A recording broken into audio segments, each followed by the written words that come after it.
ever be in news 24 hours a day. Subscribe to Bloomberg News now. Wherever you get your podcasts, I'm Lisa Mateo. That is your Bloomberg Business Flash. Paul and Tom. Lisa, thanks so much. Paul Sweeney and Tom Keene, good morning in your commute across the nation. Special good morning on YouTube, our new digital platform. Subscribe to Bloomberg Podcasts. It's out there. We're live each and every day from your living room and also from your office. It's really good to go from the strategy of Mike Wilson at Morgan Stanley over to allocation with Russ Kosterich at BlackRock. Russ, I've got up one of your global allocation funds, and it's not 60-40. I mean, the data I have is 84% equity, 21% corporate. Is that the new 60-40? Well, I think that might be one of our closed-end funds that we're looking at. But I think the premise of the question is exactly right, which is that you go back the period between 2000 and 2020, and you look at what worked. And it was an incredibly basic portfolio. You just owned the S&P 500. You owned a fixed income, mostly treasury benchmark like the ag, and you did very well. And two things have changed. And I think that goes to the premise of your question. One of which is that long duration position that was consistently and negatively correlated with stocks for really 20 years, between 2000 and 2020. That's not working as well. In other words, put differently, bonds are less reliable hedge against equity risk. The good news is, for the first time really since 2007, you can put together that portfolio of corporate bonds, other spread products, securitized mortgages, get a 6 or 7% yield, something you've not been able to do really since before the financial crisis. So yes, I think the 60-40 does look somewhat different. It's lighter on duration, more on spread product, and you get the benefit of that tailwind for more income, more carry in the portfolio. Russ, we saw earlier this year during some of the disruption around the tariff initiation, capital flows out of the U.S. into other parts of the world, including European equities. Was that a short-term trade? Has that been reversed, or is that something longer term in your mind? It's really interesting. If you look at our last couple of days, the local currency return of the S&P 500 and the SX5 being good proxy for European stocks, they basically converged. So you had this massive outperformance of Europe that really began last November, certainly went through the early spring. That is now really kind of petered out. And what you've seen since the April bottom are U.S. stocks, again, no surprise, led by tech, led by large cap, led by mega cap, coming back. And I think there are a couple questions to ask yourself. The European trade was interesting. It was underowned at the time. There was some positive pro-cyclical news out of Germany, out of Europe early in the year. But the question is this. We see the resilience in the U.S. economy. We know that most of the earnings growth is really centered in the U.S. economy, particularly the tech and the adjacent names. And if your big worry is uncertainty about tariffs, uncertainty about trade, it's not clear why you would hide out in a market that is much more levered to the trade of goods than the U.S. economy, which is much more domestically oriented, much more based on services. Russ Kosterich with us here this morning. Russ, I want to get this in before the market opening with Lisa Mateo. The Bloomberg Total Return Index, price up, and then huge price performance out to 2020, low yields rather. And then we crater in the bond market. Russ, I think one of the great unreported stories is the recovery of the Bloomberg Total Return Index, where literally we made back 70% of the carnage culminating in 2023. Is there just more total return for bonds like we've seen in the last 2 years? I think there's a really solid return from a diversified bond portfolio. And again, go back to what I said before, getting 6 or 7%, that adds something. In 23 and 24, S&P 500 back-to-back years greater than 20%. Tom, you know this better than anybody. We've not seen that since the 90s. Yeah. In addition, there were a couple of scares along the way. We had the short-lived banking crisis in 23. There were issues. The volatility was generally low. So you look at the risk-adjusted return of stocks, Right. 23, 24, incredible. Hard to beat. It makes Some of that's reality this year. Yeah. Stocks are doing okay, but to your point, you've had not only good returns out of the bond market, you've had it with a fraction of volatility. It's got to be part of your portfolio. That Right. high quality bond portfolio, it's got to be part of it. Lisa's looking at the numbers, there are too many to look at. I wanted to shout out Paul Sweeney's lead on this. Nobody I know in the media has said, get the coupon, that lack of volatility is there, and you see it in the recovery of the Bloomberg total return index. Let's switch to equities. Lisa, I see green on the screen. You do. We'll start with the S&P 500 up about 0.1%, 6 points, 6,304. The Dow up 0.1%, 47 points. The level 44,156. And the Nasdaq up 0.1%, 30 points at 20,944. The two-year yields 3.72%. That's little change. We have the yield on the 10-year 4.23%. That's up 1 basis point. I have to point out Brent crude right now up more than 1.5% after a couple of days of declines. It's at $68 a barrel. We have COMEX gold down 0.2%, $3,425 an ounce. The Bloomberg Dollar Spot Index, that's down about 0.3%. The euro up 0.4% at 116.27 against the dollar. And finally, Bitcoin up 0.2%, just above 113,000. That is your Bloomberg opening bell report. All in time. Thanks so much. Just quickly here before. Hello, this is DrPaulCottrell, and we are doing a live stream on YouTube, on X Spaces, and on my website, the-studio-reykjavik.com. We are doing this on August 6th. The markets have already opened up in New York. We're going to go over the news today. We're not going to do the telemetry dashboard today. We're going to be doing that later in the week. But thank you for joining. I greatly appreciate it. Please help support the work that I do by going to my website, the-studio-reykjavik.com. And you can donate through Stripe, PayPal, or buy me a coffee, or you can be a paid member to my Patreon channel. All the links are in the description of this video. By being a paid member or donating, or even buying the products that are on my store, you're helping to support the channel. All these videos I do are for free to inform you of my opinion about current events or what's going on in the market. So please help support the work. I greatly appreciate it. In addition, please share the links, ask your social media to follow me, and participate. I have a call-in with the X Spaces, so if you have a question about the news or your opinion about what's going on in politics or international events, please share your opinion. It's an interactive show. So thank you for joining me. Again, please go to my store, the-studio-reykjavik.com. Link is in the description of this video and all my videos. All right, with that said, I want to cover some of the news clips that have been going on here. Let's talk about how Make America Healthy Again movement targets junk food.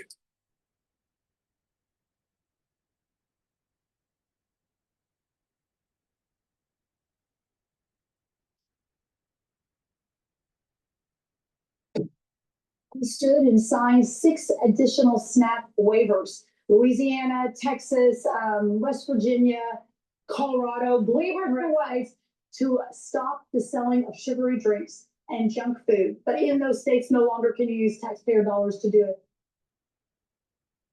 It is being called a major win for the It is very important for Americans to understand, and I think deep down inside they do. It's just that they don't act on the knowledge that they have. There are many people that have heart disease and diabetes because of what they eat. All right.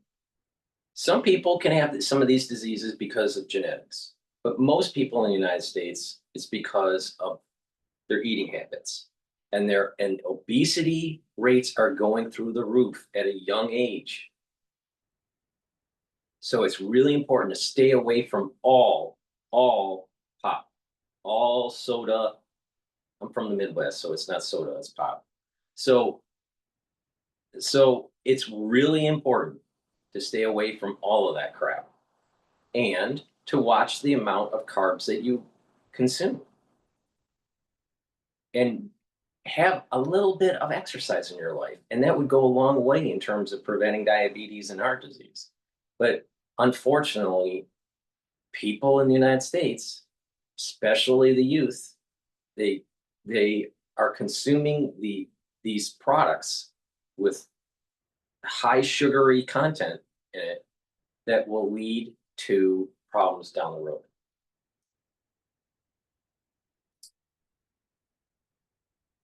Movement. It is a major win. It's not just being called that. More states removing junk food from SNAP programs. That's food stamps, prioritizing real nutrition over processed snacks, sugary drinks. That brings the total to 12 states. So 12 so far, all restricting SNAP purchases of unhealthy food beverages under the new USDA waivers.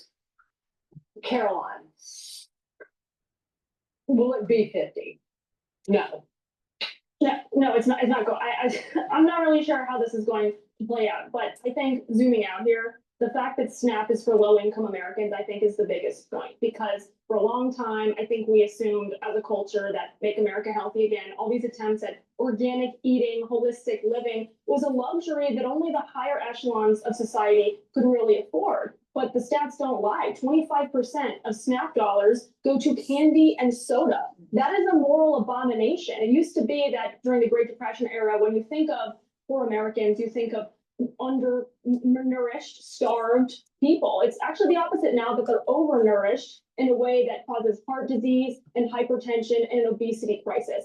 If we're going to subsidize food in America for those who are the most needy, that's fine. But we shouldn't be subsidizing an obesity crisis. And this is the first step in the right direction to actually remove those incentives, because we know that the food companies, especially the junk food companies, are in Congress all the time lobbying to keep basically the SNAP benefits, because they know that at the grocery store checkout line, a lot of these low-income Americans in these very, very disadvantaged communities are buying crap. Yeah, I actually was taking a libertarian view on this until I read those stats. How much, because I was giving an example of like a single mother who has SNAP benefits and now she'll be deprived of her right to buy her kid a Coke. But I'm talking about one Coke.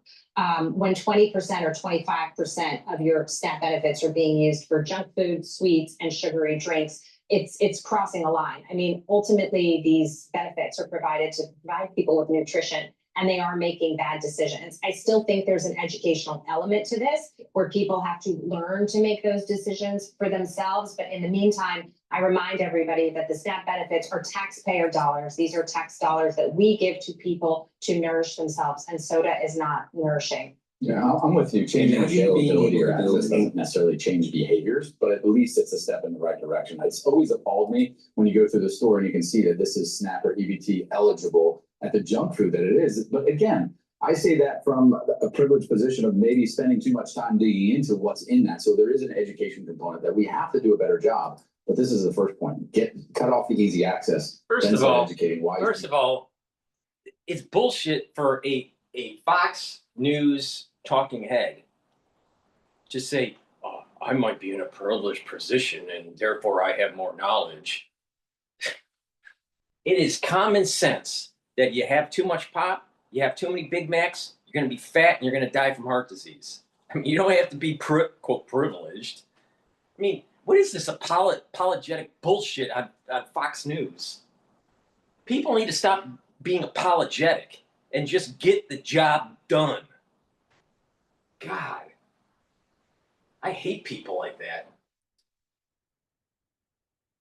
different choices, and then that Well, it was plays just like into- with Bloomberg, I never agreed with his soda ban, you know. Or salt ban. We ban things, people will buy 5 small sodas or whatever it is to be able to make up for it. If they don't understand why soda is bad and they can't make that choice, then that's really the core But issue. you know why? I used to just bitch, complain about Bloomberg. And my husband said, you're gonna hate it when it's gone. And you did. That's fall by de Blasio. Yeah. Right, exactly. And so I ate my word. Yeah. But the reason that Bloomberg was so fixated on sugar and salt was because of the costs, the healthcare costs to the city of New York, because the city has runs. This is the point I've been healthcare. making for years. I've been saying this for 5 years. You take care of your health, and not only are you reducing your healthcare costs in the future, you're gonna have more vitality and you're gonna slow down the aging process. Your immune system and your endocrine system is gonna be functioning better.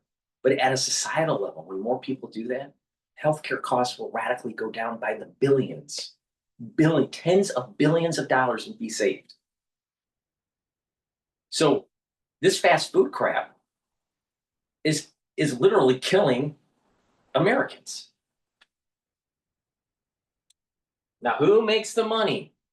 Corn syrup industry, you know, the corn industry, the sugar industry. Lobbying groups are pushing for this.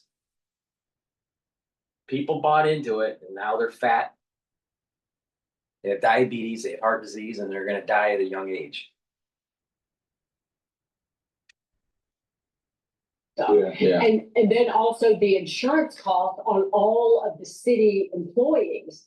And that is a huge financial burden. He's like, so we need to start focusing on making the people who work for the city, who go into city hospitals and healthcare clinics, somehow get them on the road to better health, because it's going to bankrupt the city. Well, and that's one other thing that the city is the whole system itself, because there is a lot of corruption. I hope in addition to trying to make people eat the right things and avoid obesity in kids, et cetera, they are also looking at the corruption in this system, because it has become, I was talking to Paul Morrow, who knows a lot about the way the city runs, the sort of dirty underside of the city. And one of them is the way in which drug dealers will use SNAP cards in order to, they'll get a number of them under assumed names, sell some of them, split the proceeds with other drug dealers and go on their way. So there's the system. I understand the mothers and the children who need it desperately, who are in dire straits, but there are a lot of people who are gaming the system in a very ugly way and using it to perpetuate crime in the city, in addition to other things. I just wonder how much this is a sliver of what needs to happen for the nation's health. But A great way to get people to eat healthier that are in the very low income class that need the SNAP benefits. You have to have a provision where they're not buying junk off of the SNAP program, but also give an incentive to discount fresh vegetables at the grocery store for these individuals that are on SNAP. So if they buy these vegetables, they're getting it at a discount rate, and that discount will offset some sort of tax on the grocery store.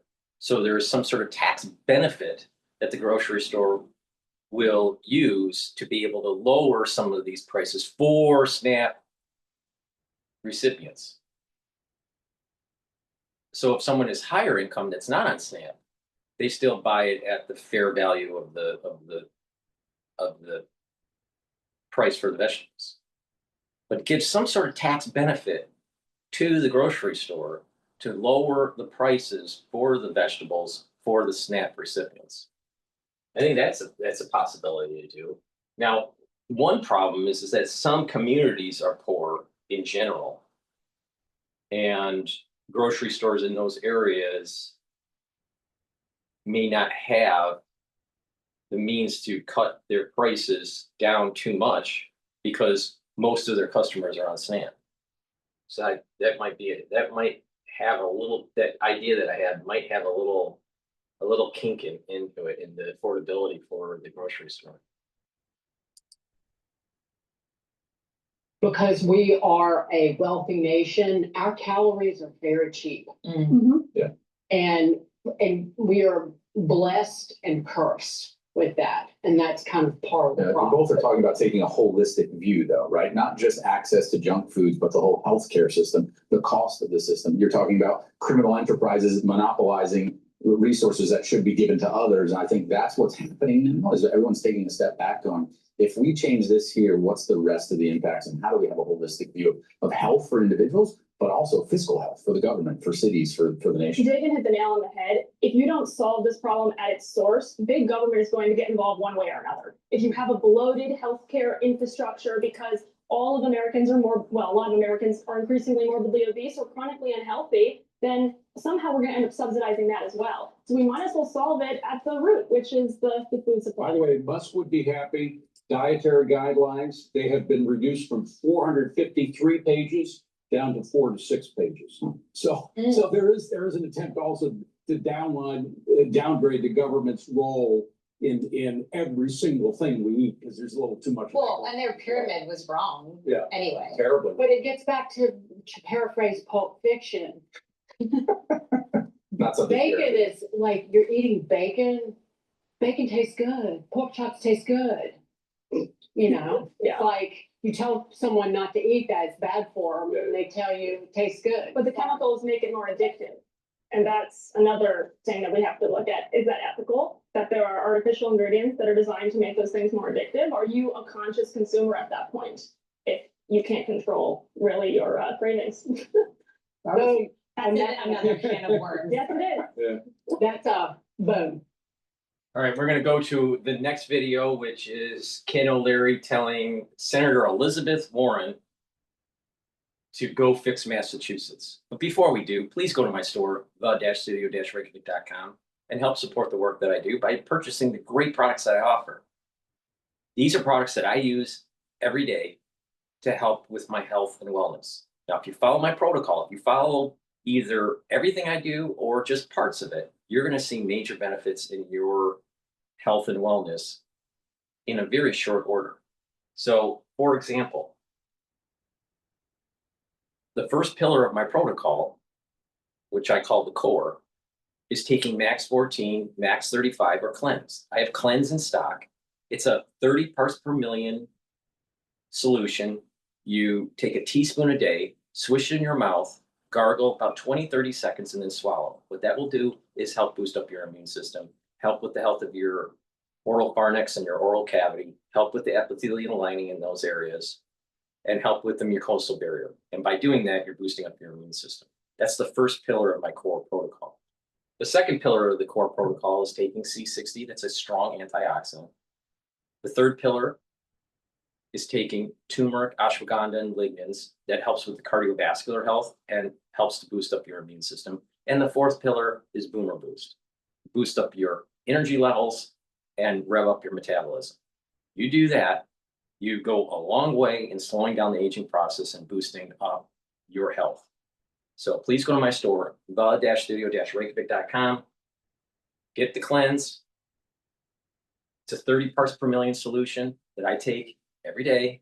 I take either the max 35, the max 14, or cleanse. But take it every day, take a teaspoon a day. If you're not feeling well, take a tablespoon or 2 a day, and then go back to your maintenance dose. But it's important to take every day. Very important for that oral pharynx health and to boost up that immune system. Another great way to improve your health is to take a multivitamin and a probiotic as a foundational piece of your protocol. Now, I have the powder probiotic in stock. Take it every day, mix it with soft foods. I mix it with hummus, or you can just mix it with water, but take it every day. Very important. Why? Probiotics are going to help to improve the health of your gut biome. Now, by having a good gut biome, you're going to improve your immune system in your gut area. You're going to improve the mucosal lining of the gut and the concentrations of the IgA, which are helping with the immune system. By having a higher concentration of IgA in your gut, you're going to be able to have a better immune system in the gut biome area. Now, by improving the communication between your gut and your brain and your gut and your liver, your body's going to perform better. Your metabolism is going to be better. You're going to be able to absorb your nutrients better. The communication between your gut and your brain also helps with mood. So your mood will be better. You'll have better mental clarity. You'll be able to concentrate better, and you'll sleep better. So these are all positive factors when you take a good probiotic. In addition, you'll notice that your skin improves too. So please go to my store, the-studio-reykjavik.com, and get the probiotics that I have on my store. I have in stock the powdered version. This is what I take every day. And it's a great way to start moving towards getting healthy. Instead of going down the road of diabetes and heart disease and all these other problems, it is important to take charge of your own health. If you do that, and you do some of these holistic things like working out a little bit, improving your brain by learning new things, right? Eating properly, sleeping properly. These are all different modalities that help to improve your health and slow down the aging process. I'm in my 50s. I don't look like I'm in my 50s. I'm older than Alex Jones. Alex Jones looks really old. Now, why do you think that is? He's not taking the proper supplementation, and nor does he live a lifestyle that is conducive of slowing down the aging process. If you follow my direction, you will see results, positive results that will improve your health. So please go to my store, the-studio-reykjavik.com. Use discount 5. You get $5 off any order.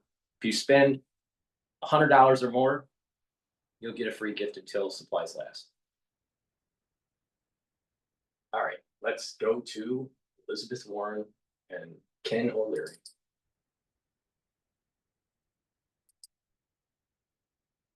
Family-owned oil company focused on unleashing American oil from North Dakota and Montana. We've already sold over 2.9 million barrels.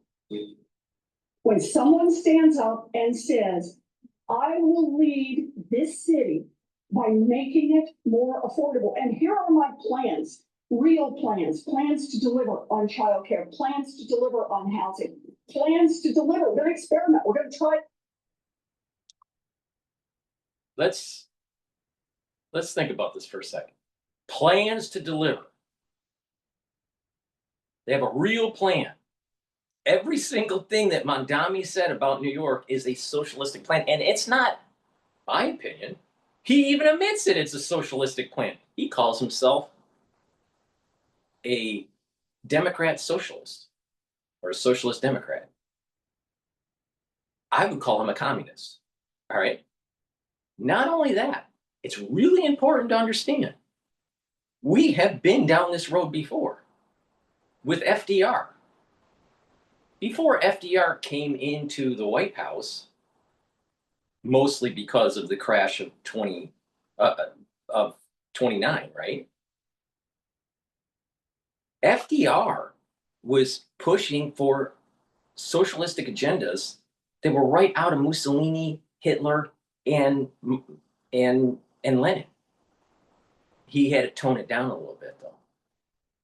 But he was a deep socialist. And not only that, he came from New York. And during that time period, there was a socialistic, progressive thing starting to boil up in politics.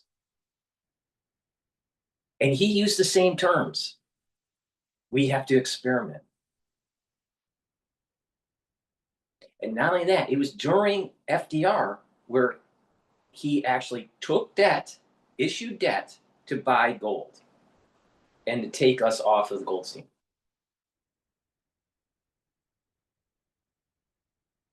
Now, part of the reason was to inflate the currency because there was the currency was, the whole economy was deflating. So he wanted to increase inflation, something similar to what was going on in Japan in the early 90s. But the point here I'm making is that we've heard this record before, and it was actually for the 1932 presidential election and thereafter, because FDR won. Now, you don't think I'm right. If you don't think I'm correct with my assessment on this, just do a little bit of research about what was going on in 1929 in New York, 1928 in New York, what was going on in 1930s in New York, and the early stages of FDR's presidency. And he used the same terms as Mamdani did, and as Elizabeth Warren is doing. This is antithetical to capitalism.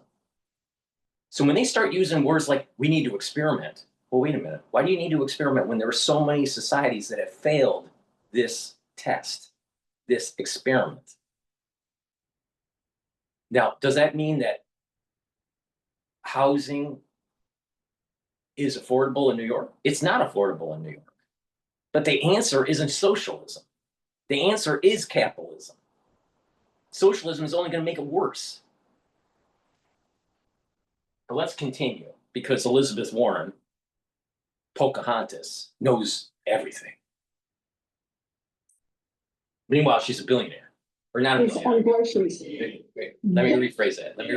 I want to stay factual. She's a millionaire. All right. She's not a billionaire, but she's a millionaire. How did she become a millionaire? Working on Capitol Hill, lying to the American public. Oh, insider trading. Insider trading. So she's, I don't know, about 30, 40, 50 million, something like that, somewhere in there. But she's a millionaire. Now, how did she become a millionaire? Insider trading, which if you and I tried to do that, we would have a problem. But she can do it. And she put her money in capitalism to grow it, put it in some equities, some stocks. It went up, she sold, she made money. That's the capitalistic way.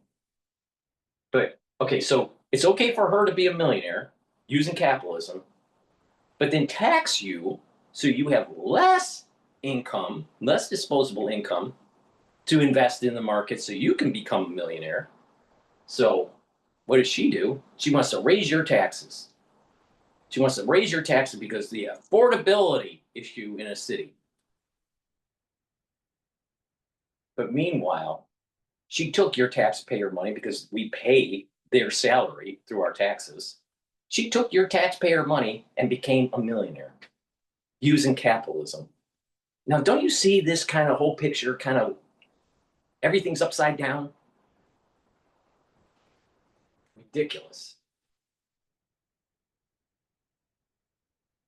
The Democratic message.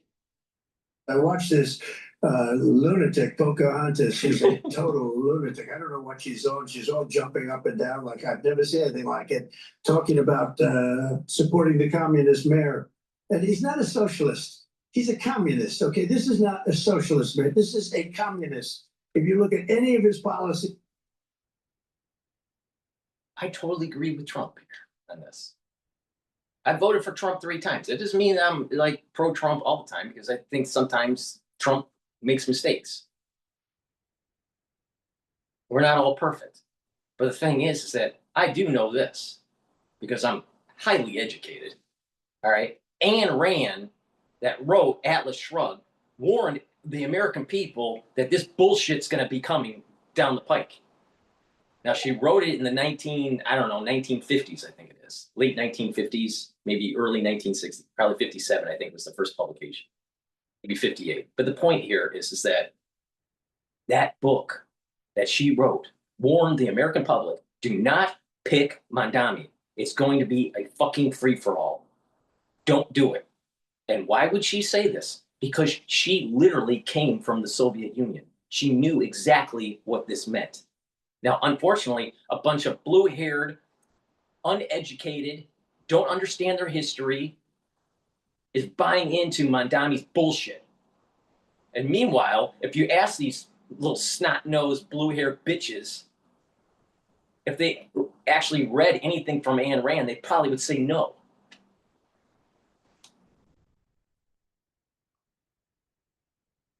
And go back 6 months. You don't even have to go back further than that. So they want to put a communist in New York. Now, the good news is we have a lot of power over that because we're the ones with the money. We send the money. We don't send the money. Okay, that was first far-left Senator Elizabeth Warren complaining New York is unaffordable. When Democrats have run New York for 40 years, plus off and on since FDR in the 1930s, the entire state. And just moments ago, President Trump calling Elizabeth Warren a total lunatic for supporting communist Zoran Mamdani. Joining us now, O'Leary Ventures Chair Kevin O'Leary. Mr. Wonderful, what's your reaction to this? It's great to see you again. Let me get this straight. Thank you. Let me get this straight. Kevin O'Leary, he's done well. He actually, I think he was writing software or something back in the early days, educational software. It was part of educational software with Apple. But the point here is that it takes a Canadian to tell the American public about capitalism. What the fuck? my comments by saying I'm a Boston guy. My kids were born and grew up there. One of them's still in school there. I have a home there. But like all my neighbors, we all live in Florida now because of Elizabeth Warren.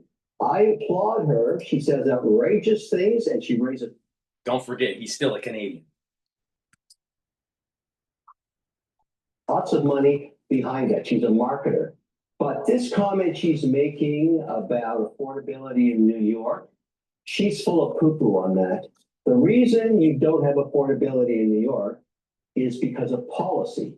It has been mismanaged now for decades. And so if you're a developer like I am, I would love to invest in affordable housing in New York. I need a permit.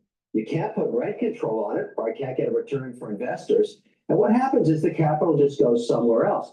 What he's proposing, particularly on rent control, and I don't know yet because I haven't met with him yet and I'm trying to get a meeting, on a new building, on a new development, on new capital coming in, is he going to put rent control on that? There won't be any capital. Nobody's going to invest in that. They'll just go to Tennessee, they'll go to Texas, they'll go to Florida, they'll go to North Dakota, South Dakota. He's got to understand, if you want to have policy like that in the States, the founding fathers made it competitive. You don't have to invest in New York.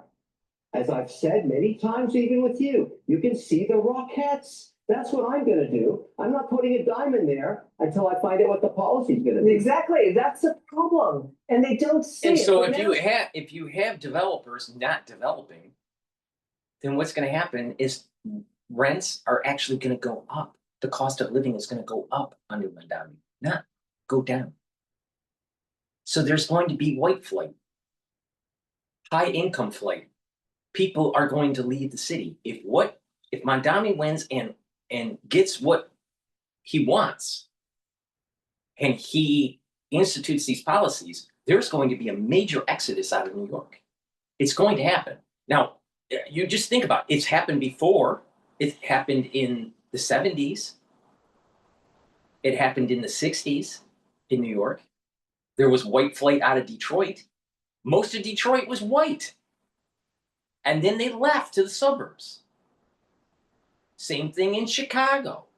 So these inner cities, when there's a certain threshold point, there's a tipping point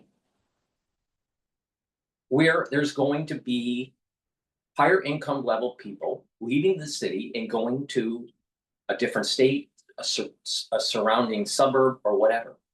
And maybe this is the real end of this 15-minute city bullshit. All right? Maybe what it is that the high income people will start to realize that it doesn't make sense to live in an urban environment because the socialists have taken over and turned it into a living hell. And so you just move out to suburbia, where you have a little bit of land, you can have your dog run around in the yard, you can have a garden, you can have a white picket fence. You can't do that in New York. So maybe this is a good thing that we actually break the back of this idea of a 15-minute city. Because socialism, a controlled top-down government is going to screw things up. There is an invisible hand, quoting Adam Smith, there's an invisible hand of the markets that allows for an emergent property where there's a natural equilibrium that takes place. Now, that doesn't mean that people that doesn't mean that the system is completely fair. But it is going to be more prosperous under a capitalistic system than under a socialistic system. And this is what Ayn Rand was talking about. Individualism is more important by far than collectivism. The American flag is about individualism. But there's that invisible hand that is the glue on of us as a society where we're together, we're one, but we're all individual. And that chaotic emergent property of society allows us to have a flourishing economy, a flourishing country.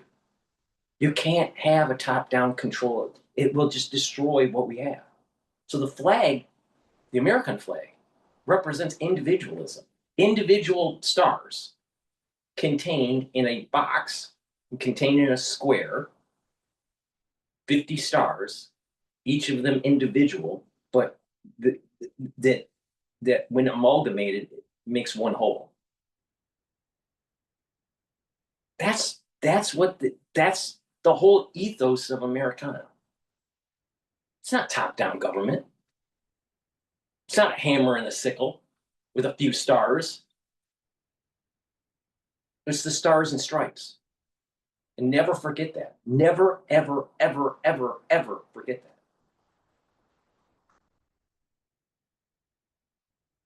Senator Warren wants socialist communist Zohra Mamdani's idea to have taxpayer-funded and government-owned grocery stores. Communist Venezuela has a severe food crisis. It's got 20,000 government-owned grocery stores, Kevin. I mean, 40% of Venezuelans' children are malnourished, they're going hungry. And also this, Kevin, didn't Joe Biden turn over his entire White House to the far left, and then inflation hit 40-year highs? I mean, when Champagne socialists claim they're going to make something free, it's just going to make something more unaffordable or less available. And everyone's taxes go up. You know, I must tell you something. You might find this interesting. The first time this story broke last week, they had some images of one of these grocery stores in another state that was state-run, and it had like one bag of lettuce on the whole shelf. I saw that image in Soviet-controlled Ukraine in the early 80s. It freaked me out. Rotten apples, one or two of them on a shelf. And there it is. You've got these images. We don't need a Canadian, Kevin O'Leary, on Shark Tank to tell us this. All we have to do is listen to people that actually left the Soviet Union, came to America, became a productive citizen, and wrote about their experiences, either in a memoir or in a story. And when you pay attention to those stories that they literally lived through in the Soviet Union, they're warning us, do not go down this road. Mamdani is a cancer. And you know what we need to do with cancer? We need to cut it out.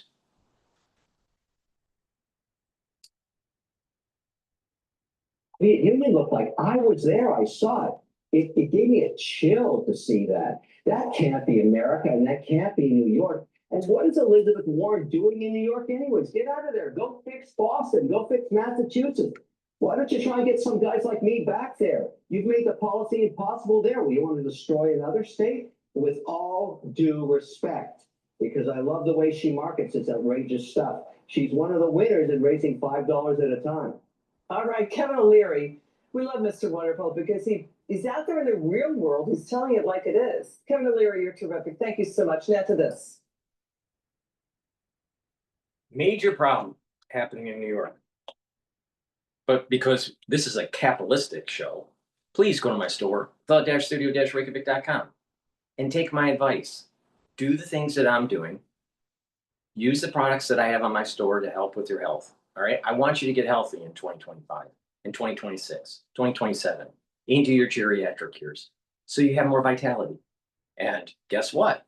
Because of an emergent property, when more people do this, our healthcare costs will go down. So please help yourself, help support my work, and help support the society in general by taking charge of your own health. It's about individualism.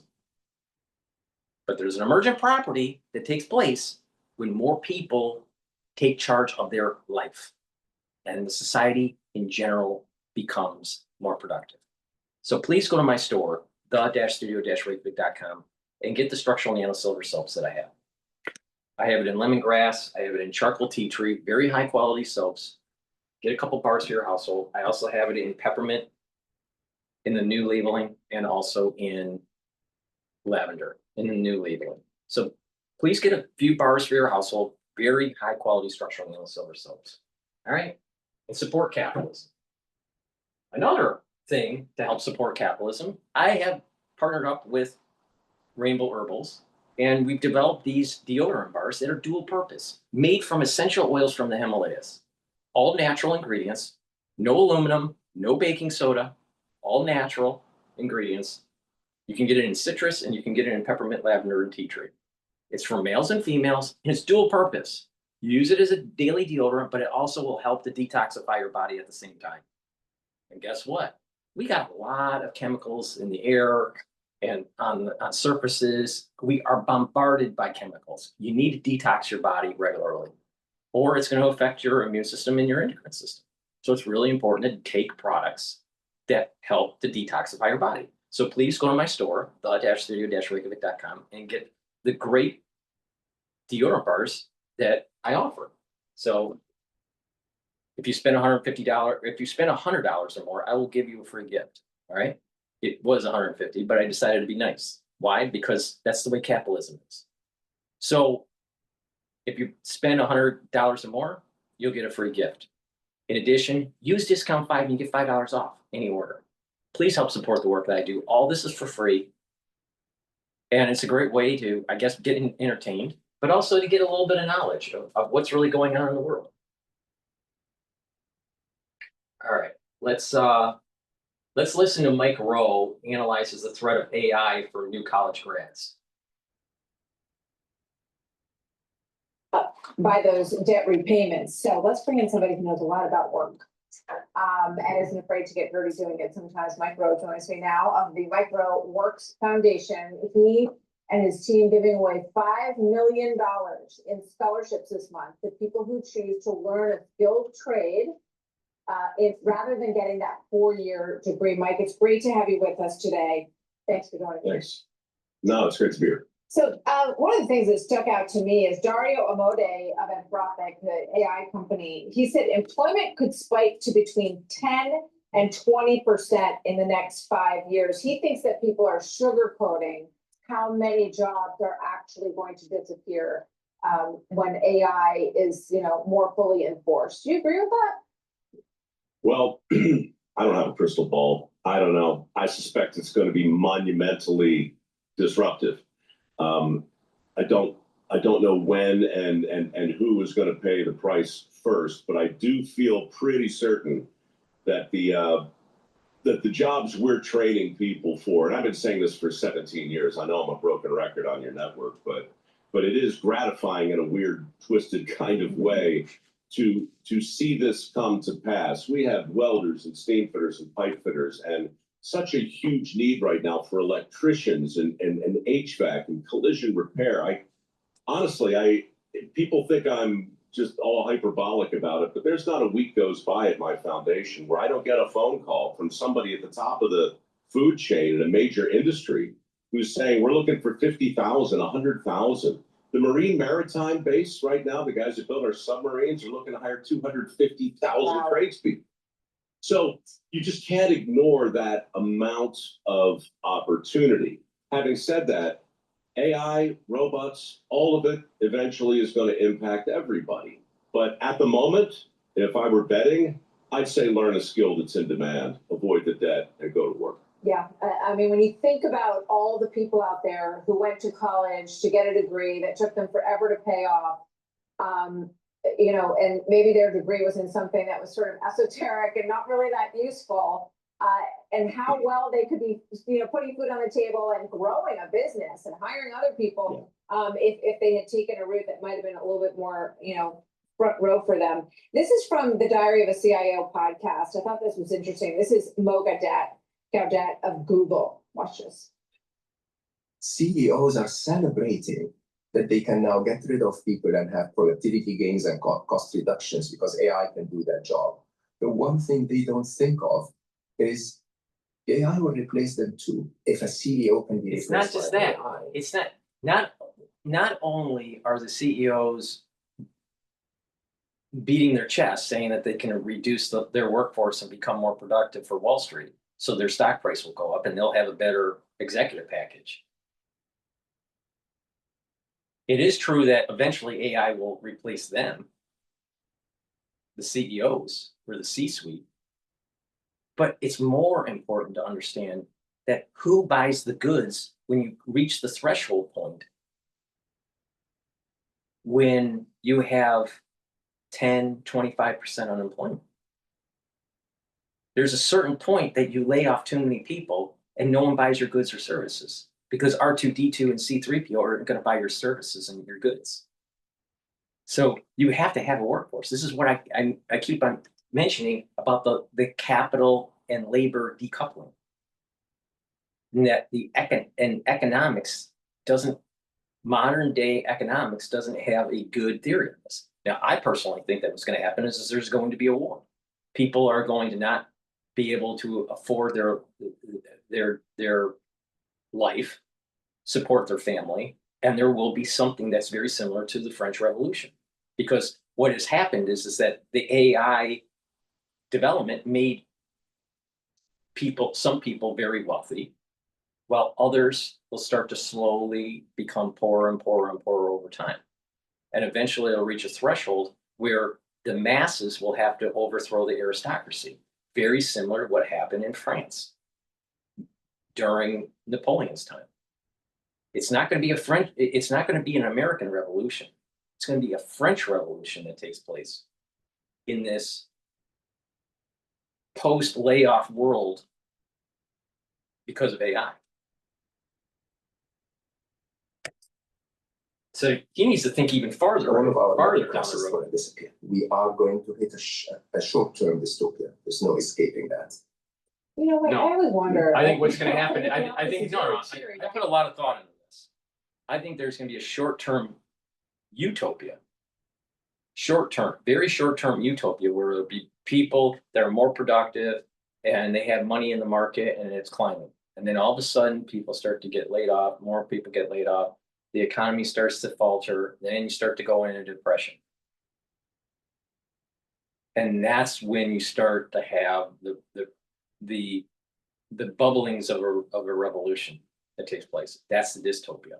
It's not a short-term dystopia. It's a short-term utopia with a longer duration of dystopia.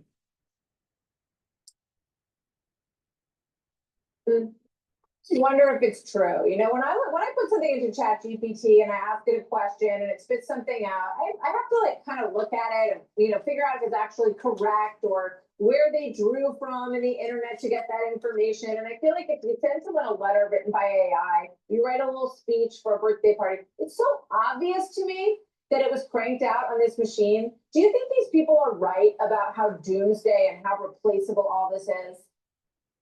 No, but I also think it's the top of the first inning. I mean, it's so early. So I really go back and forth with it. You know, I mean, if you're messing around with ChatGPT, ask it to analyze the Luddite revolt, which happened hundreds of years ago when the loomers and the weavers really had to deal with a new level of technology that was going to completely eliminate their jobs, or so they thought. We've been having variations of this conversation for decades, maybe even centuries. And every time we say it's different. And every time it is a little different, but it's never quite as apocalyptic as the headlines would have us think. I want to say something else too about the article you mentioned in the journal. I think it's excellent and it's worth the read, but it does something that a lot of CEOs are doing today and a lot of pundits and really all of us. We can't help it. We paint with an impossibly broad brush. And that article is talking about grad school, good or bad, college, good or bad, debt. And look, it's so individualistic and the individual gets lost. The macro works of it is legit. That's the purview of politicians and so forth. I'm micro works, right? We handpicked 526 people who applied for work ethic scholarship this year. And it's true, we're going to give them $5 million next week. We've been doing that for 17 years. It works. But if you want to tell a big story, sometimes, honestly, you got to start with one person. And it's easy to forget about the individual and the stats. And that is something that you don't do. And $5 million is a great concept to give a lot of these people a gift at building something real for themselves that can be very marketable. And we thank you very much for what you do, Mike. And thanks for stopping by. We don't get tired of this message. I think this is a very important message. So I'm glad you came by to talk to us again today. I'll see you tomorrow. Thank you, Mike. See you tomorrow. We'll do the same segment. Bye, Mike. Hey, it's Will Kane. Click here to subscribe to the Fox. All right. Trillions. Trump economist touts Apple's investment commitment. So no, that's a little too long to cover. All right. We could see an economic boom for all the pent up capital, says B of A's analyst. Before we go to CNBC, really quick, please help support the work that I do. Take these supplements that I'm telling you how to stack, and you're going to start to see improvements in your health and wellness. Now, a great stack that you should be doing is the vitamin C and magnesium with the magnesium and zinc. Now, you can take them separately, but you'll get added benefits if you take them together. Now, what's really important with magnesium is that it's going to help with brain function. Now, in several videos, I've been talking about how important it is as we having an aging population. You're going to start to see people within your social network with now or within the next 5 years that are going to have cognitive decline and motor coordination issues. So it's really important that you pay attention to what I have to say here. It's going to happen. Now, you can mitigate this by doing what I tell you, and that is proper supplementation that will help with protecting neurons, and certain exercises and certain holistic approaches. Now, how do you improve your brain function? You improve your brain function by reading, writing, thinking, analyzing, talking to real people, not on the internet, right? All right, but just real people in the real world,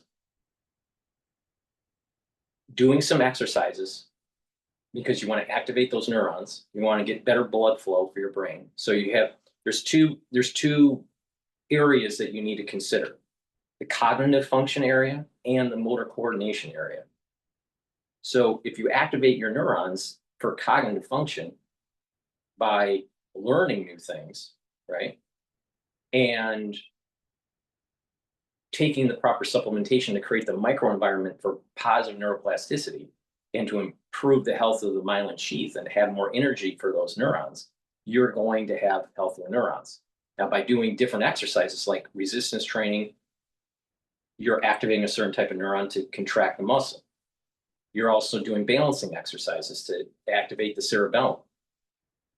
Stretching exercises activates neurons that are at the ends of your muscle. All right, these are all different neurons.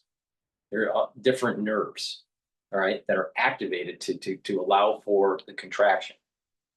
Now, by doing cardiovascular, you're getting better blood flow for the micronutrient environment for your brain.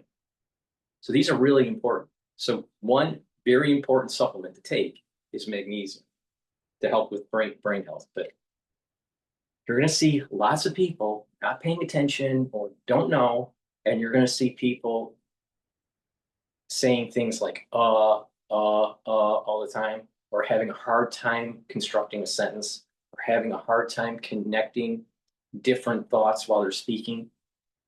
You're going to see this soon within your social network. Now, some of them are geriatric, and it's the beginnings of Alzheimer's or some other levels of dementia. But you're going to start seeing people that are in their 40s having this problem.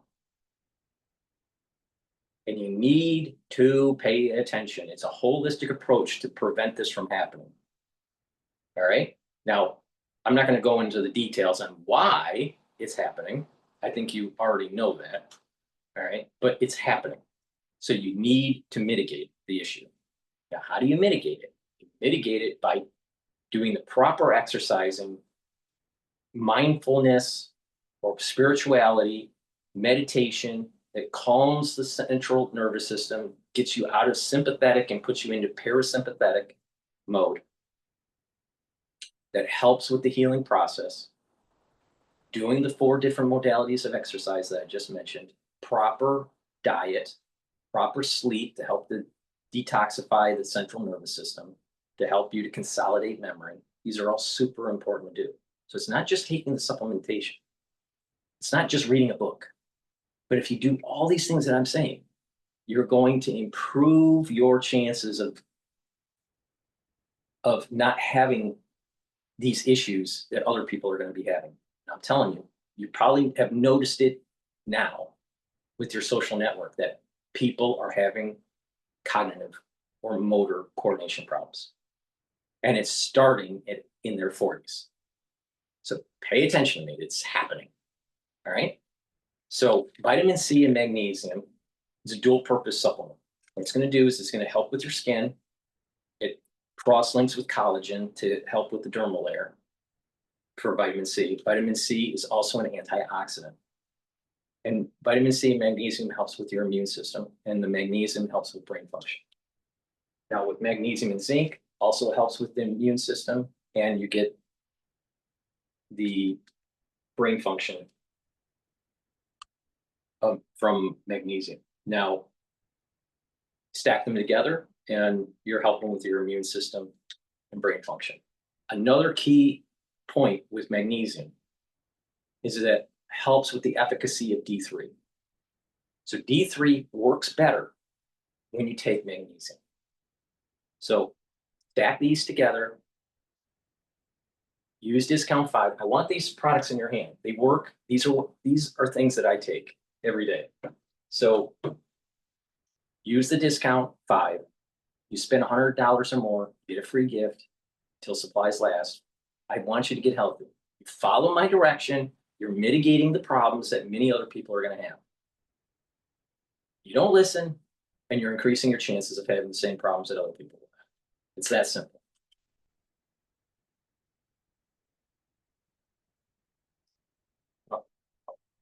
This is too long.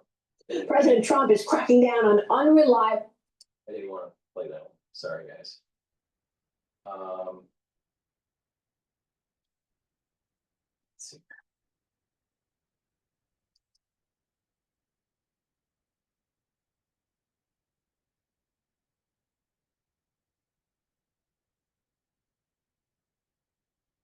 All right, I want to play Bill Maher's truth bombs here. And she talks about the fact that she has blue eyes, and then she says, I have great genes, you know, because she's wearing jeans. Guys, I'm off the grid for August, but Bill Maher is getting close. I don't know if he'll get there, but he's getting closer to the promised land. Maybe, Bill, come on. And in other uncomfortable racial news, it's sad news. We found out this week that Sydney Sweeney is a Nazi. That was just, no, she's not. But you all see the ad that she's out there. This is a very important ad that's we're seeing now. There she is, dressed like Jay Leno in all blue denim.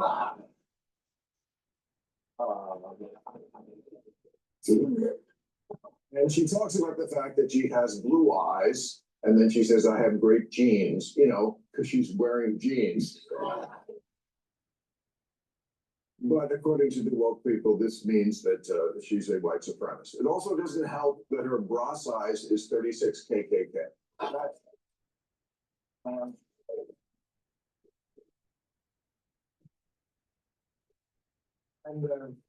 And that the name she gave her tits is the Proud Boys. But other than that, no, I didn't watch this video, so I'm just going to cut it. But the point here, I think the important point here is that you had an individual, Sweeney, that is in an ad for American Eagle jeans. All right. Now, if you go all the way back to the 80s, I believe something very similar, maybe even the same brand, I'm not sure, happened with Sydney, Crawford. And the point here with these apparel companies in the DEI woke era was that they were putting individuals in their ads to promote this kind of like very liberal agenda.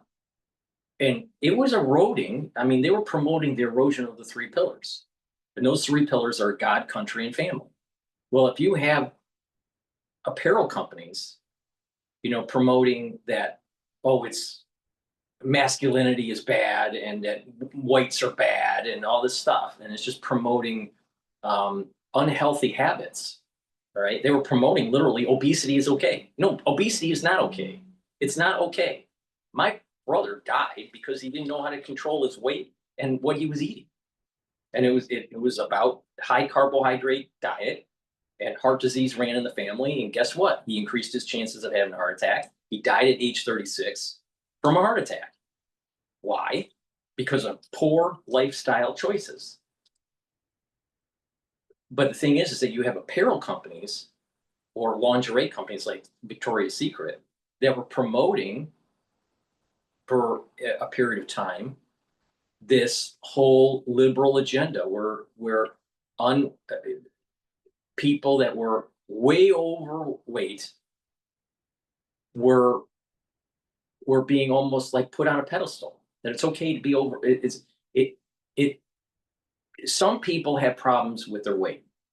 That's for sure. And they're trying, some people try to lose weight. Some people aren't successful. Some people don't know how to do it. And once they get educated on how to do it properly, then they move in the right direction. And all power to them for the ones that have the will to try to change their lifestyle. But there is a group of people out there in marketing that says, it's okay to be that way. Oh, it's okay to die early because of your lifestyle. And then their sales were starting to fall. Victoria's Secret's sales fell. Their flagship store was closed in New York because no one was buying anything because their models were disgusting looking. So what has been happening is that apparel companies are saying, you know what? We need to go back to what it was like in the 80s, where people bought because there was a multiple dimensional aspect to the ad. There was a little bit of attractiveness with the models. There was this sense of American pride within the ad. So with the Sweeney ad, there's the Mustang. All right, that's an American, and that was like a 1960s Mustang. I think it was 68, maybe 65. So you have a Mustang in the commercial. That's super, it's a muscle car, right, of the 60s.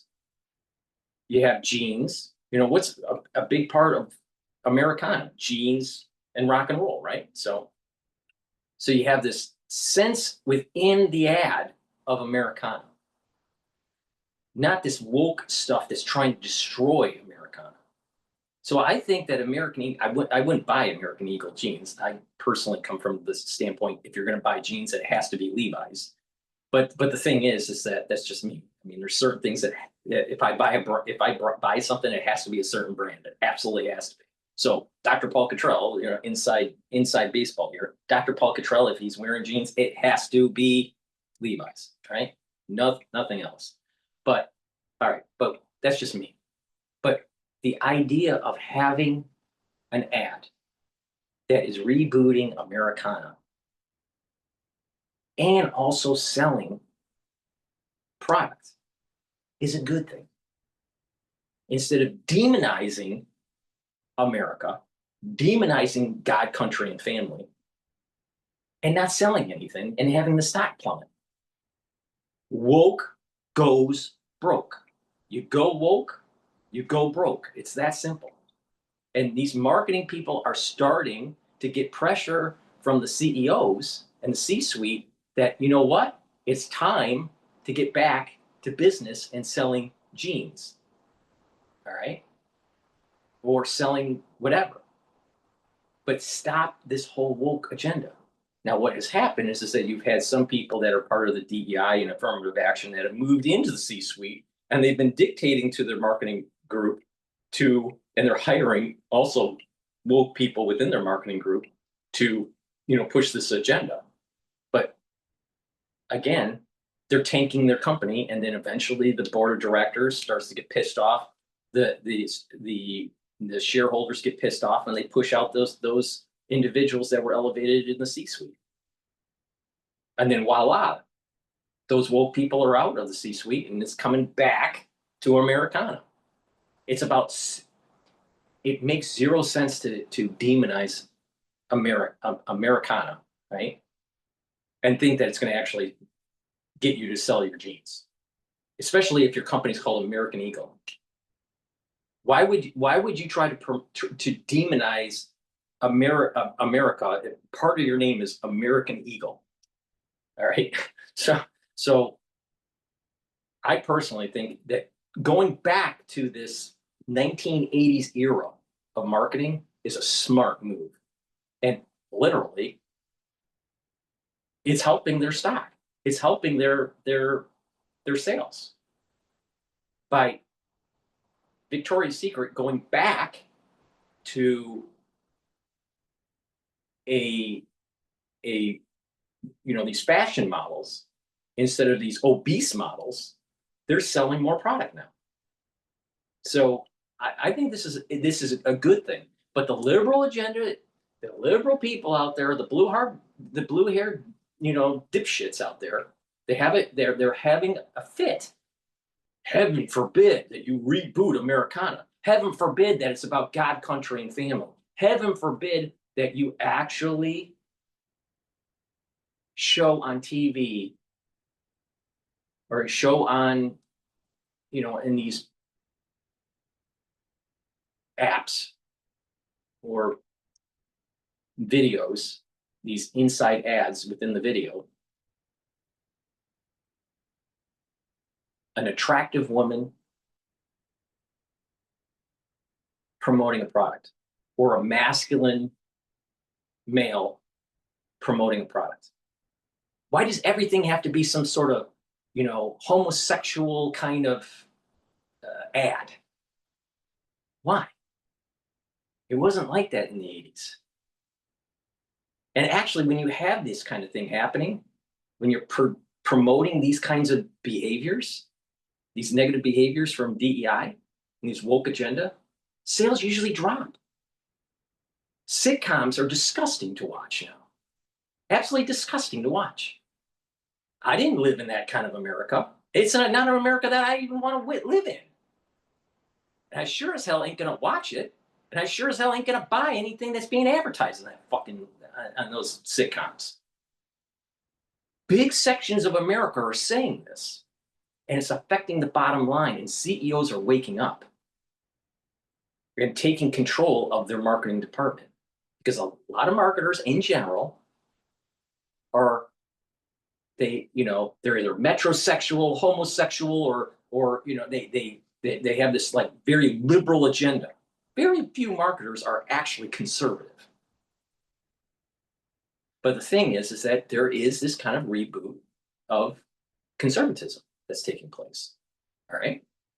And we're tired of this encroachment on our lives that it's almost as if Pride Month is every month. Pride Month, in the liberal world, in the liberal mindset, Pride Month means every year, every day of the year, every commercial, every sitcom, every whatever has to keep on pushing this pride agenda. Now, why? I personally think what it is that if you demasculate males and you make women unattractive, what's going to happen is you're going to lower procreation. And then when you do that, you're also making the society less willing to resist when you need to resist. Because when there's a revolution that needs to take place, do you want men with a bunch of testosterone that have muscles for that revolution? Or would you prefer demasculated society? Now, the ones that are in control trying to prevent a revolution wants the demasculization to take place.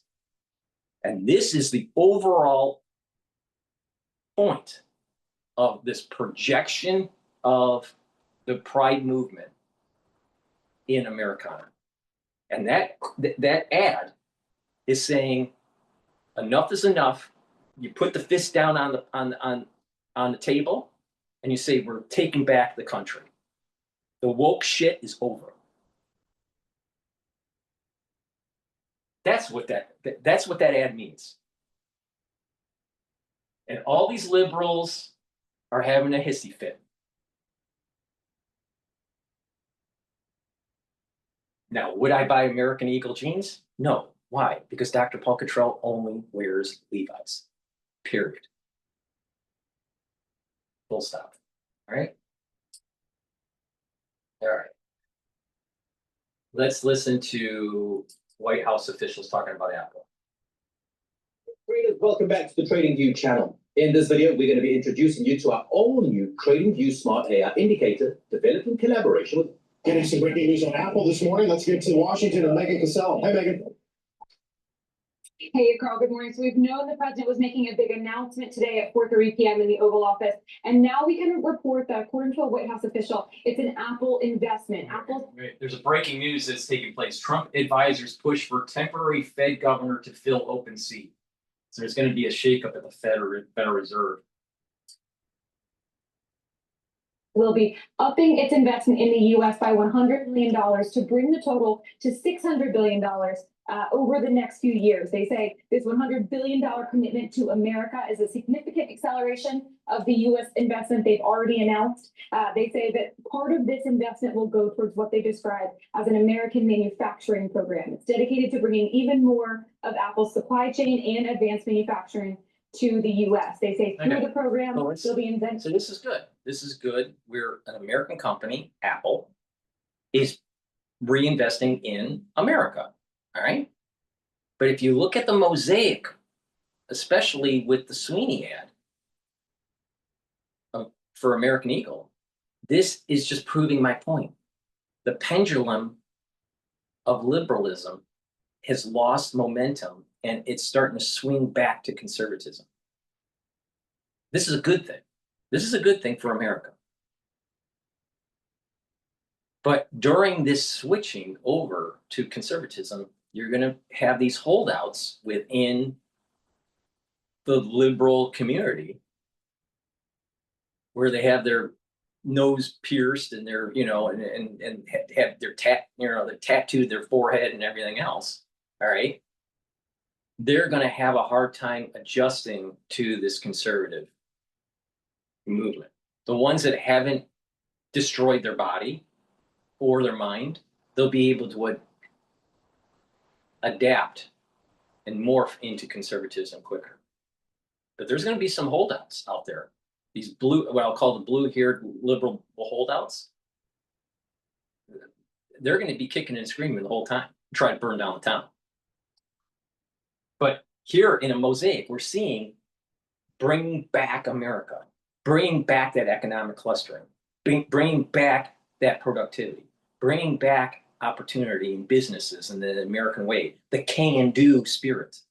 American is I can, not I can't. All right, so it's I can, it's can do. Now this is a phrase that was used with the CBs in the Navy, which was established during World War II, which my grandfather would happen to be one of them. All right, the CBs in the Navy had this phrase, can do. There was no such thing as can't. That was not in their vocabulary. If there was a mission, it was can do. Something had to be done, can do. Today, in today's society, it's everyone finds a reason why they can't. Oh, I can't do that. I can't do that. I can't do that. No, we need to reboot that can-do spirit. Can do. You had a lot of economists saying you can't bring back manufacturing. So all these economists, even though they were educated at these elite institutions in America, American institutions, they had this mindset in the ivory tower of America, I can't. But the real America, the real American, is I can, not I can't. I can't. I have such an aversion to people that say I can't do something. You can do something. You find a way. You find a way. Those are the types of people that you want to gravitate to. Those are the types of people that you want to listen to. Those are the types of people that you want to emulate. That's the type of person that you need to be, a can-do person. not a I can't person.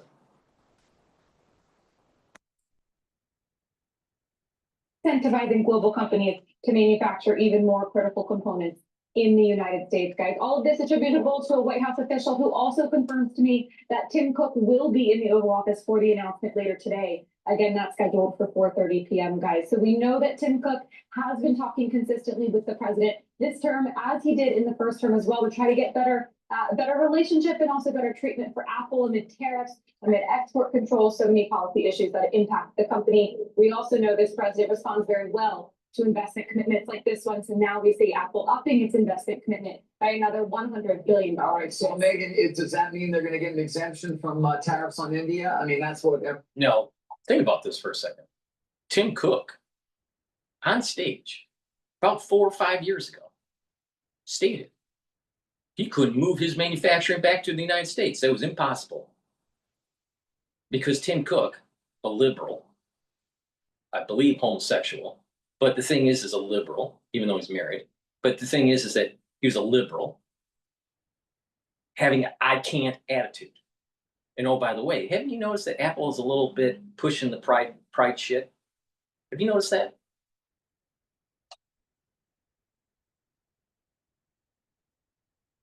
I'm not wrong on my assessment on what I'm seeing in America. It's got to assume it's quid pro quo.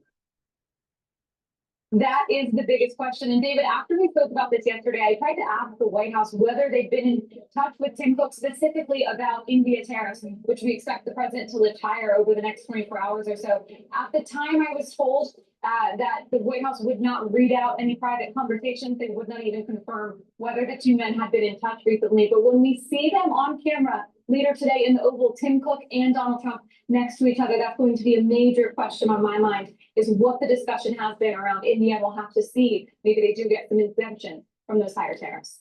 Okay, so Megan, despite the fact that they produce 19 billion chips in the U.S., that they're opening 24 factories in the U.S. in 12 different states, that they've probably been one of the most important, if not the anchor tenant for TSMC. What do they need to do for the president to stop saying that those phones that are being made in India must be made here?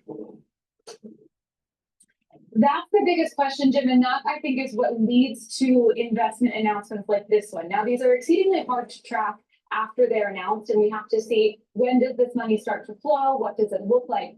But things like this are generally how companies and now how foreign countries have been trying to get on the president's good side. I mean, it's not just the India tariff against Apple either, guys. You know, there's that ongoing investigation into semiconductors, for example, very likely to lead to higher tariffs, potentially within the next month or so. The way that investigation is written is that it could lead to tariffs on anything that even includes a semiconductor, such as an iPhone. So that's on the table here too. Are they going to get a carve out from that? Or will they be hit with that investigation in addition to the India tariffs, the China tariffs? There's so many issues on the table. You've got to think that they hope that this wins them some better treatment.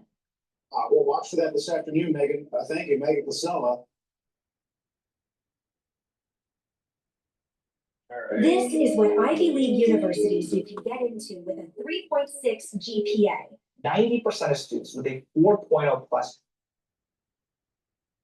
It's not about GPA. See, people keep on understanding. People misinterpret with the Ivy League. It's not about just high GPA score or high assessment score. It's also the attitude of the student. Because most of these elite institutions like Harvard, all right, everyone's thinking like, oh, it has to be like, you know, the very top, you know, in assessment scores. No. Now, it does allow for the chance of getting in higher, but there's a mosaic of the student, all right? And every student at Harvard gets read.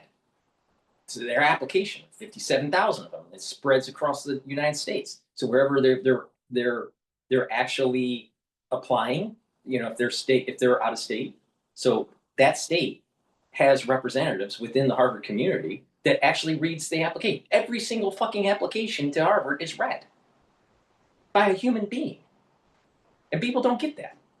People, that's the little secret, all right? But if you got the right chops in terms of attitude, in terms of being able to conduct yourself the way you write, your scores, right? You don't have to be perfect. They don't want perfect. Because if you have perfect, then that means you didn't fail. And you learn more by failing than not failing. Life is about failure, not about success. It's how you pick yourself up. It's about that can do. All right, here we go. The Chinese humanoid robot freaks out New Yorkers. The Trump administration looking to win the AI race against China as the White House's Director of Science and Technology Policy pitches U.S.-made chips at a tech forum in South Korea. Cyber guy Kurt Knudsen joins us now. So good to see you this morning. Charlie, good to see you. Keep your eye on this one. This is APEC. This is out in South Korea. So it's the U.S. versus China. It's really a chance for us to come out and say, all right, we as Americans, here's our plan with AI. So the Trump administration is there, and they're essentially saying, take off the shackles, let's innovate. We're going to own it. Here's the software we're going to have. You should use our stuff around the world that we're making in the U.S. China, on the other hand, very different. Instead of allowing private industry to innovate, the government's going to do that. They want to, well, be more open, share this, try to get as many people using the Chinese version of whatever AI standards may come out of APEC.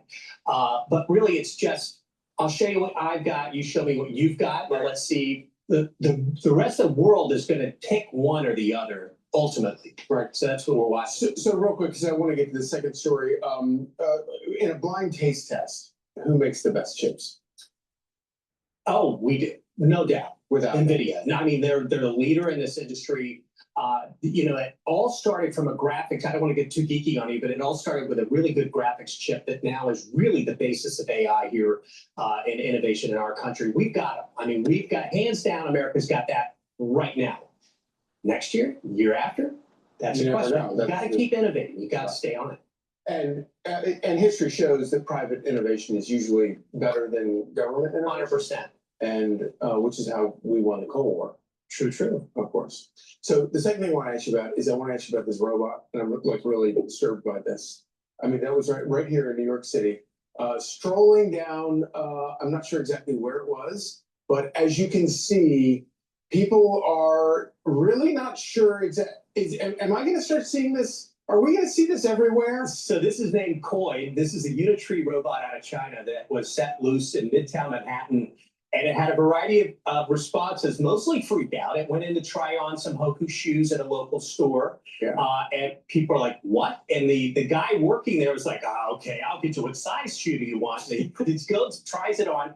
What a lot of people don't know is it wasn't autonomous. It's not like thinking, oh, I think I'll go in here and get some shoes. It was a remote control. It was really a gimmick to get attention on the Unitree robot, and also an interesting EFT or cryptocurrency that they're trying to promote related to it. But you know, it is interesting because it got everybody going like, what are you doing here? What are you all about? And it's very unsettling to see a robot on the loose. It is unsettling, and it kind of makes me think you shouldn't go down the street without being armed, maybe with a garden hose. No doubt. A garden hose, you think that'll stop them? I don't know. Yeah, I don't know if that's going to work. So, but maybe a fire hose. Yeah, I'm not so sure anymore. It looks like it might be waterproof. Look at the kids on the stroller, like, what the heck is going on? But you did say it was remote controlled, so yeah. So there's a guy you're not seeing on camera. But when it becomes autonomous, and it becomes autonomous by just overlaying the AI with the servo motors. All right. So you just upload a brain to the humanoid, and now it's autonomous. Now, if you can have autonomous drones in warfare, don't you think you can have autonomous humanoids? We are literally in 2025 at the very beginnings of Star Wars.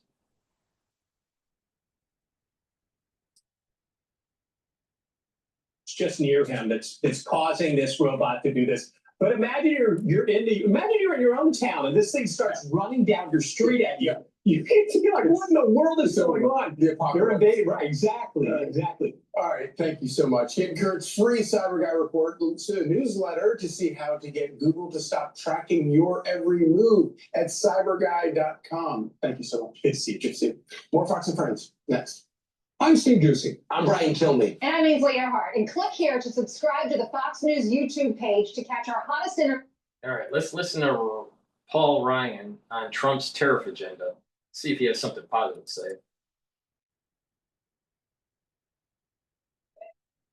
Luca Faloni's cotton chinos are meticulously handcrafted in Italy by skilled artisans using premium cotton.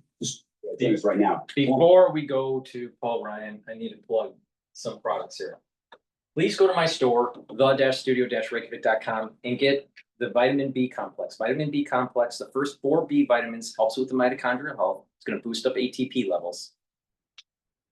B complex helps to rev up your metabolism, your cellular metabolism, and B complex helps to protect your neurons. Super important, especially when you're 40 years of age or older.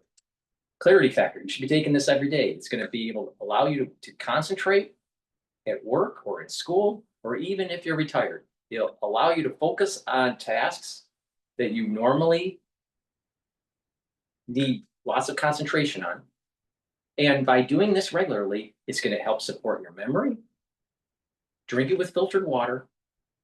And over time, you're going to have these positive neuroplastic connections that will help with speeding up your brain processing, help to improve your memory. And this is very important to take. Why? Because I'm telling you, in the next 5 years, you're going to see a lot of people having motor coordination issues and cognitive function issues. You need to mitigate. So please go to my store, the-studio-reykjavik.com, and get the clarity factor and also get the B complex. This is a great stack to help with your neurons and also help with your cellular metabolism.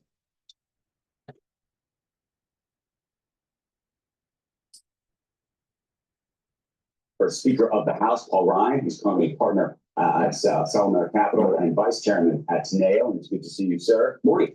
I'm curious what you make of the dialogue here as it relates to both the tariff issue and the Fed issue. We have so many former Treasury secretaries. Everybody's trying to figure out what's really going on. Everyone's a little worried about whether the numbers are even going to be real in the future. What do you think?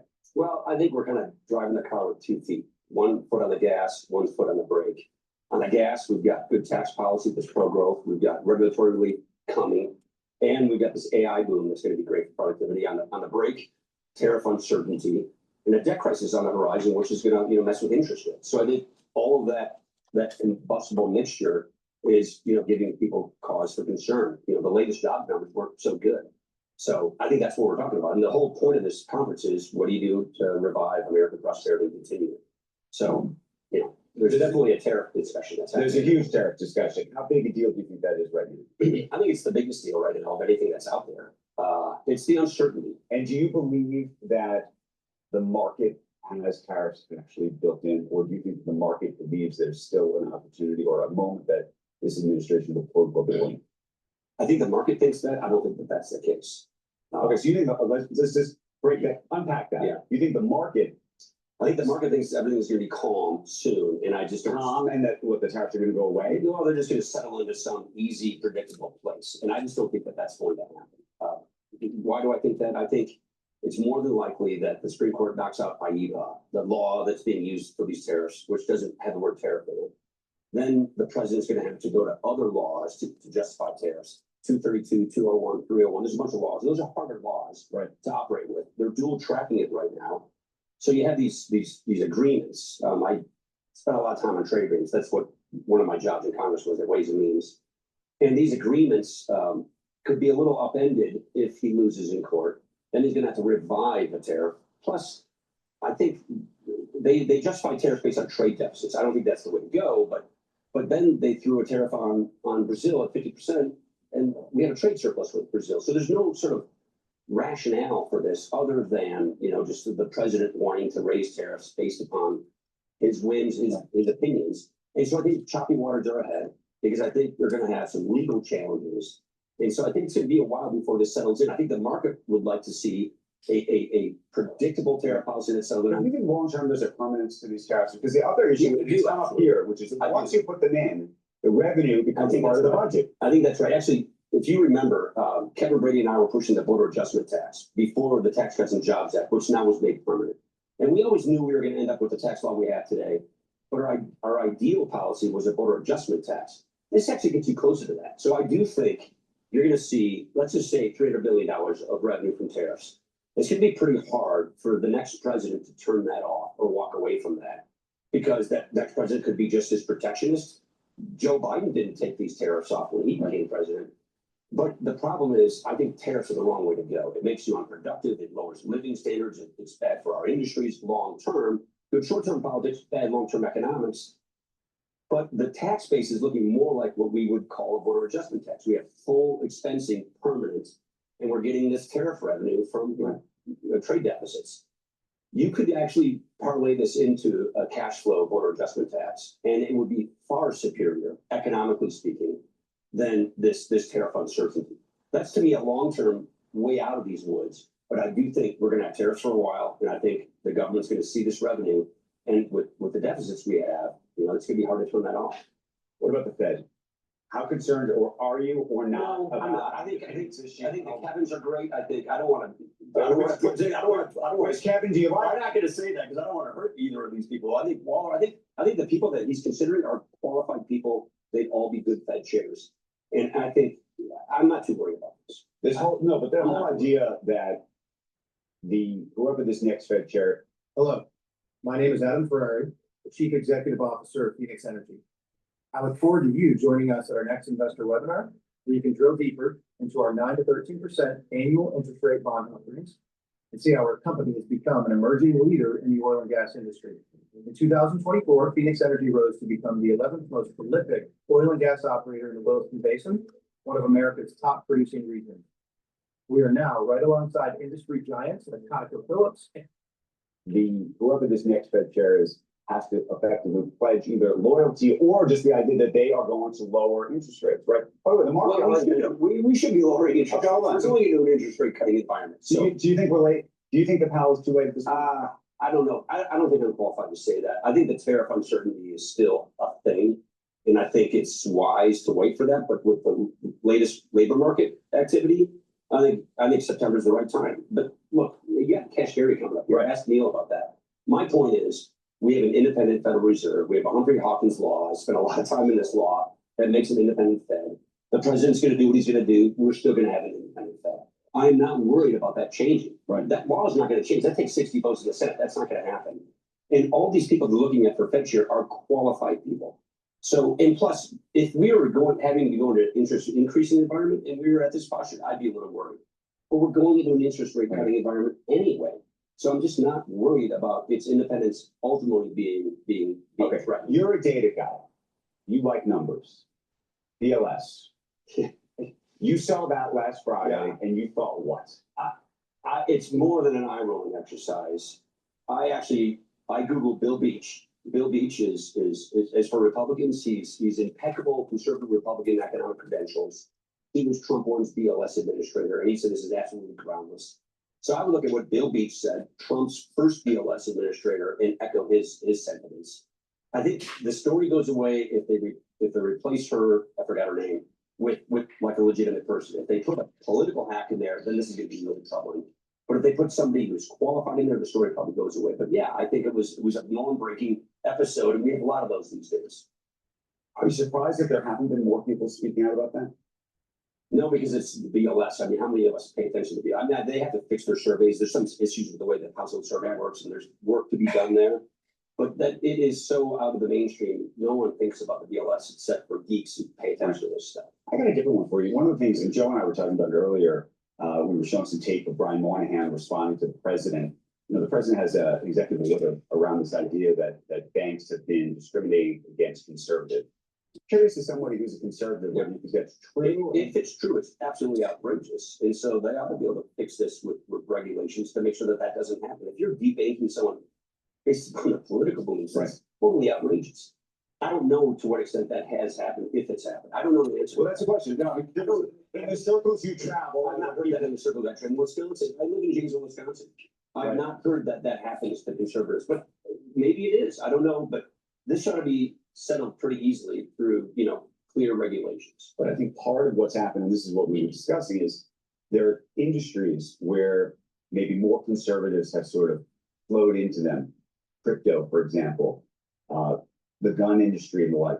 And so I think what was happening prior was the banks that have the regulations, obviously around ESG, or either around reputational risks or anti-money laundering. And so there was a concern about that with crypto. And so that was what yeah, there was some ESG stuff on that. If you remember, I forgot what Sam Brownback's organization is called, but there was a religious freedom organization that got debanked. So there were episodes of this. So now that you say it, I do recall some episodes of conservatives being debanked. And that's wrong. Right. And that should not happen in the future. I want to ask you to respond to this, because yesterday in Aspen, I talked to the former Treasury Secretary, Stephen Mnuchin, about President Trump's plans to issue dividends to Americans from the tariff revenue. And this is what he had to say about it. I'd like to see it as deficit reduction. I think, many of us are concerned about the size of the deficit, and there's really only two ways of dealing with that. One is growing the economy, and two is creating more revenues. So, we should be using the tariff revenue for deficit reduction. Okay, so agree. Yeah, you'd have to go through Congress to do that anyway, and I just don't see that. Literally, this the way you do it, go through reconciliation. This is not viable. So he can't just do it. He'd have to go through Congress. We were trying to ask him about how he would do it yesterday. He didn't really answer that question. You would have to. We did rebates before. I'm not a big fan of that. I'm not a fan of these Keynesian stimulus programs. But Steve's right. It should go toward deficit reduction. And then finally, I wanted to ask you about some comments Besson made. He said they were misconstrued last week, but around Social Security and these new bonds that effectively the baby bonds that are going to happen, and whether long term you wouldn't need Social Security. Well, I spent a lot of time on this issue as well. No, you still need Social Security. I'm sure Scott didn't mean that. The Social Security is insolvent in 2032. There's a big problem. There's about a 26% benefit cut across the board that happens when that occurs. We need to get ahead of that. And the best way to do that is to grow. My kids are going to get a -1% rate of return on their Social Security taxes. So we ought to be able to reform the program so they can get a better rate of return. Right. These bonds won't be enough to replace that. But we should reform the program so that it can get better returns for future retirees in a package that actually saves it from insolvency.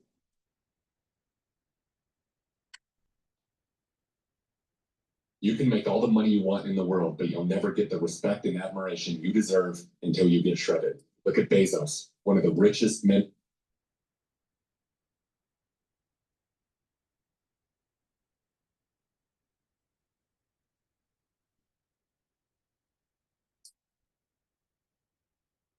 Artificial intelligence is presenting a real challenge to the American workforce. A fresh new report shows more than 10,000 jobs have been cut so far this year due to the rise of generative AI in private companies.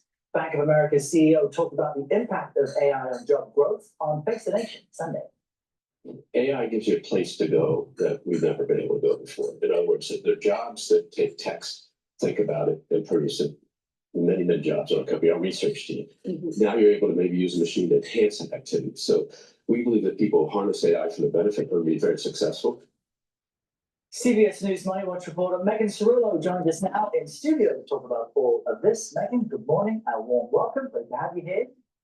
So 10,000 jobs a lot. You also wonder, are any jobs being created? But which roles are most at risk right now? Who's really being hit hardest?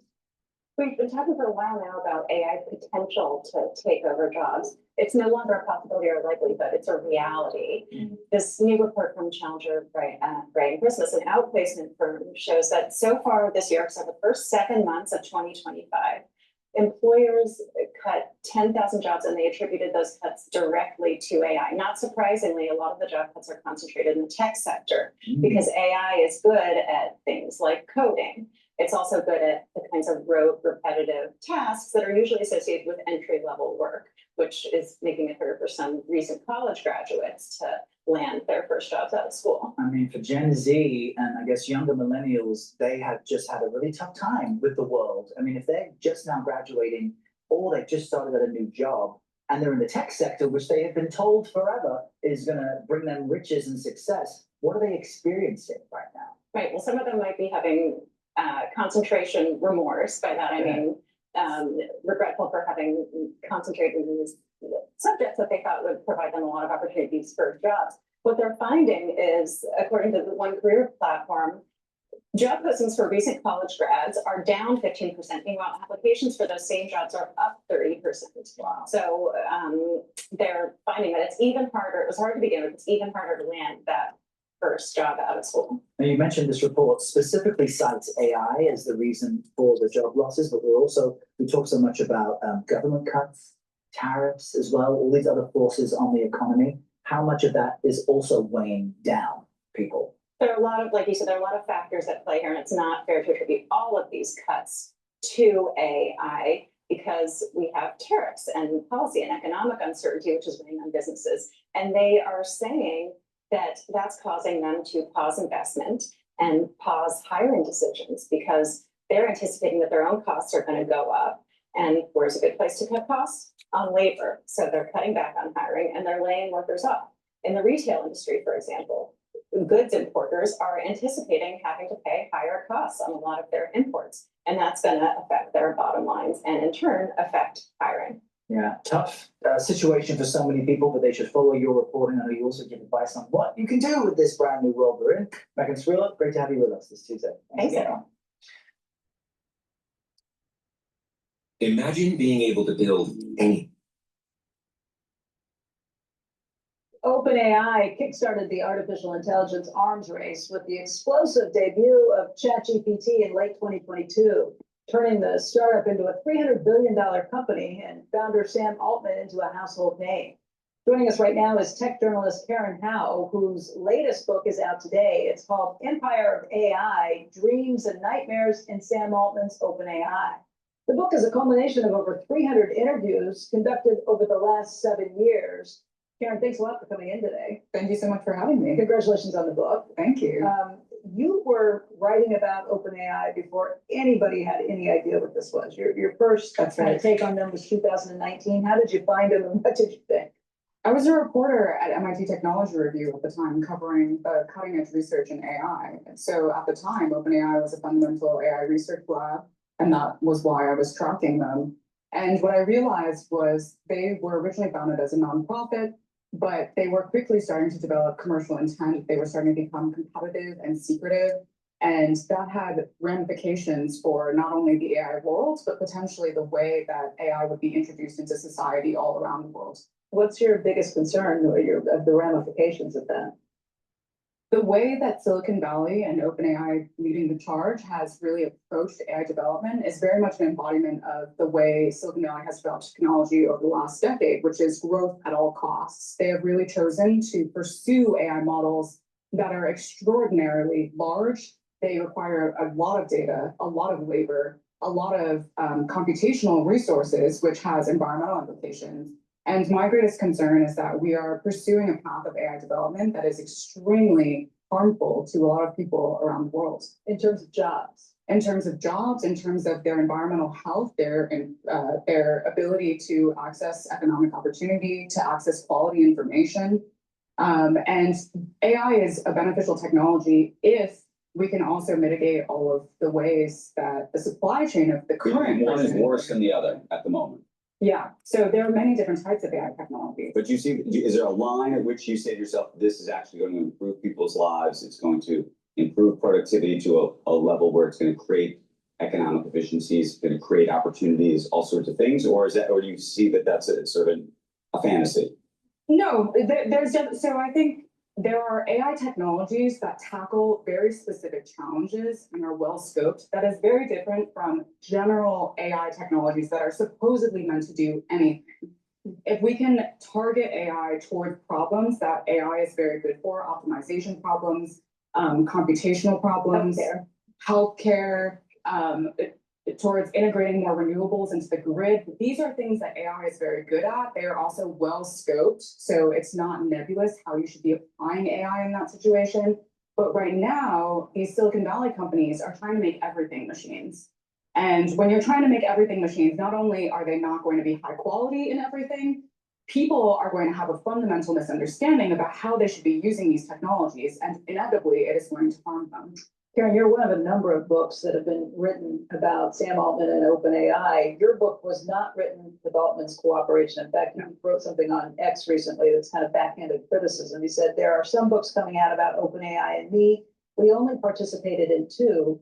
No book will get everything right, especially when some people are so intent on twisting things. What happened? Why didn't he cooperate? Because you've known him for a while. Yeah, because when I published my very first profile for MIT Technology Review, they gave me a lot of access. I embedded within the company for 3 days, and they were extremely not happy that I drew my own conclusions. And so ever since then, I've had a very fraught relationship with the company where I've continued to do my reporting. I've continued to get insider sourcing. I've continued to really grapple with their technology because of my background. I ultimately have a really good understanding of the research and its capabilities. But at the end of the day, OpenAI didn't want to participate in my book. What did you hear from Every day you wait to make that hire, your competitors get another step ahead. With somewhere.com, we can fill your role in days, not in my book. What did you hear from insiders that concerns you that maybe they didn't like? What types of things? So there are some people who say, you know, if you listen to Elon Musk or others who are very familiar with this, they think it's the equivalent of like nuclear weapons and this could end the world. Right, that's definitely a view. So one example that I heard with respect to the amount of computational resources that are now being used in the supercomputers that they have to build, one employee told me, we are running out of land and energy. The scale at which they're building the models, they actually have run out of places to put the size of the supercomputers that they need, because there is no place in the world where utilities can deliver that much power to one location. I mean, that's been pretty well documented, the concern about getting more power, but we also have the increase in technology that seems to get better and better and better over time. So maybe there's a way to shrink the needs for the computational power. That is, I think that's exactly, you know, like when you look at other supply chains in history, you know, the fashion supply chain, there were plenty of challenges with the fashion industry. The solution was not to just not wear clothes, right? You still need to have fashion, but we really need to shore up the supply chain in order to access the benefits. I was going to ask you about the fascinating relationship that OpenAI has with Microsoft. Some people questioning whether that partnership is framed. The news yesterday that Elon Musk's Grok, I don't know if you saw, is now going to be in partnership with Microsoft. Yeah. Going to run on Azure. You saw Satya Nadella doing effectively a video cast with Elon. That's fascinating, given the fact that Elon has been attacking OpenAI and frankly attacking Microsoft, oddly enough, for the last 2 years. And Sam Altman. And that's, by the way, that's not the first time that Nadella has done that. He also hired Mustafa Suleyman to lead Microsoft's AI efforts. And Mustafa Suleyman was a DeepMind co-founder, and DeepMind was one of the original rivals of OpenAI. So my enemy is my friend, or I'll work with anybody who's the best in the business. Well, I think that Nadella has realized that putting all of his eggs in one basket with OpenAI is not the best strategy, in part because of the blip, as employees call it, which was the board crisis that fired and then rehired Altman in a span of 5 days. But also because OpenAI doesn't necessarily have a research lead anymore in its capabilities for its models. It certainly has a lead in household name recognition, but as I talk with application developers who are using these AI models every day, they're making their models, their platforms, AI vendor agnostic, because they don't actually think there is a clear leader anymore. And I think Nadella is a very smart business person. If you were to project out 2 or 3 years from now, and we've got Microsoft stock price up on the screen, that's a company that's had a lot of success, in part because of the OpenAI relationship, this idea that it is ahead of everybody else. Given that relationship, what does that relationship look like? Does Microsoft and Mustafa create their own large language models? Are all these things so commoditized that they're worthless? What happens? They're definitely trying to develop their own in-house models. They're also trying to strike up as many partnerships as possible with other types of models so that they can all be on the Azure platform, and Microsoft can then offer to any customer that's using Azure, here, you have a full array of options. Pick which one's best for you. You don't use ChatGPT. Do you not use other? I do not. Open source models either. Do you not use any? I don't use generative AI models that are developed by companies that I think are engaging in a lot of environmental, social, and labor harms at the moment. Do you know of any that aren't? There are some that are more open source, that are more transparent, that are really trying to develop a better Like, who are you understanding. talking about? Hugging Face, open source technology platform. They don't develop their own well, sometimes they do, but they're primarily a platform for bringing generative AI models onto the platform.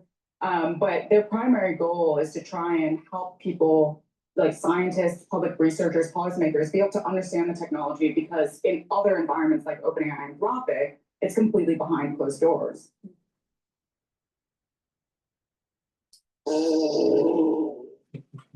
This is the quickest way to clear out.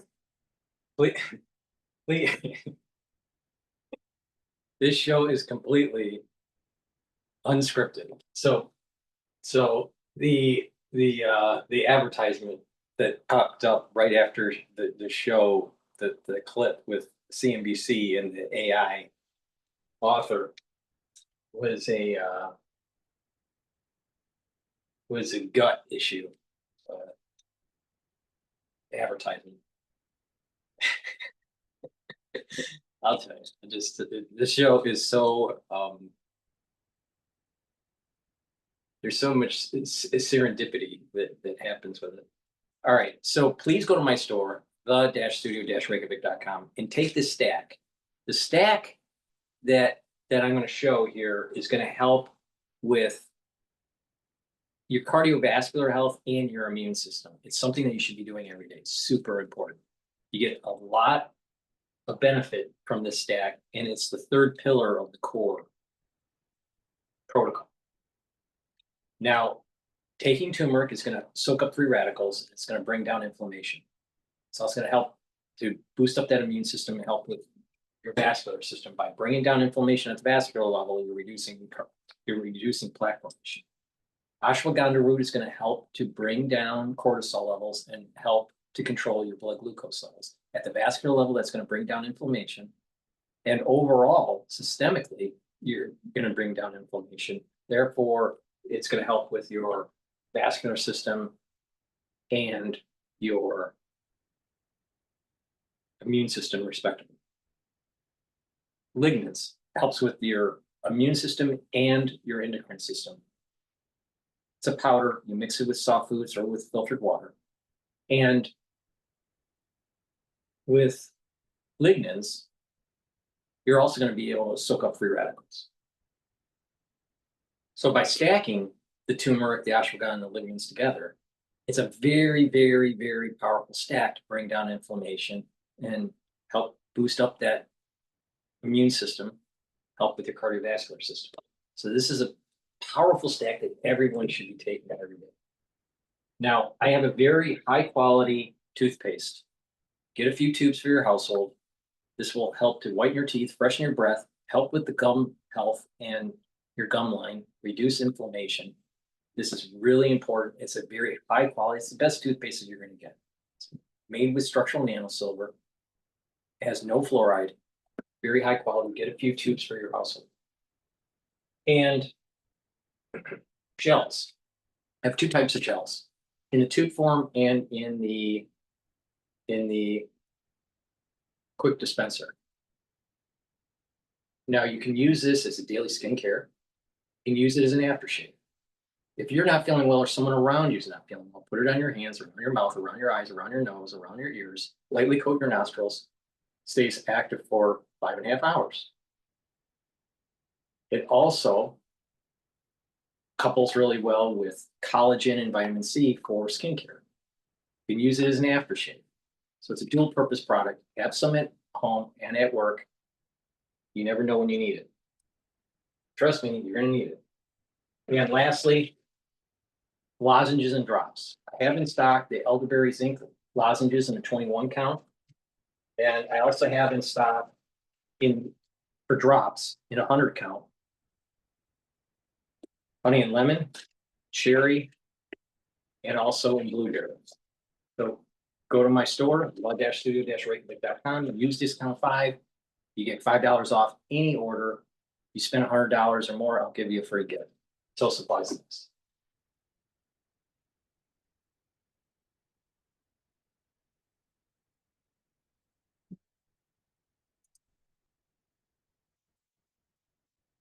This 2-second edema flush could transform your legs, ankles, and feet. Even top doctors are baffled. Turns out, this proven method clears the hidden clog.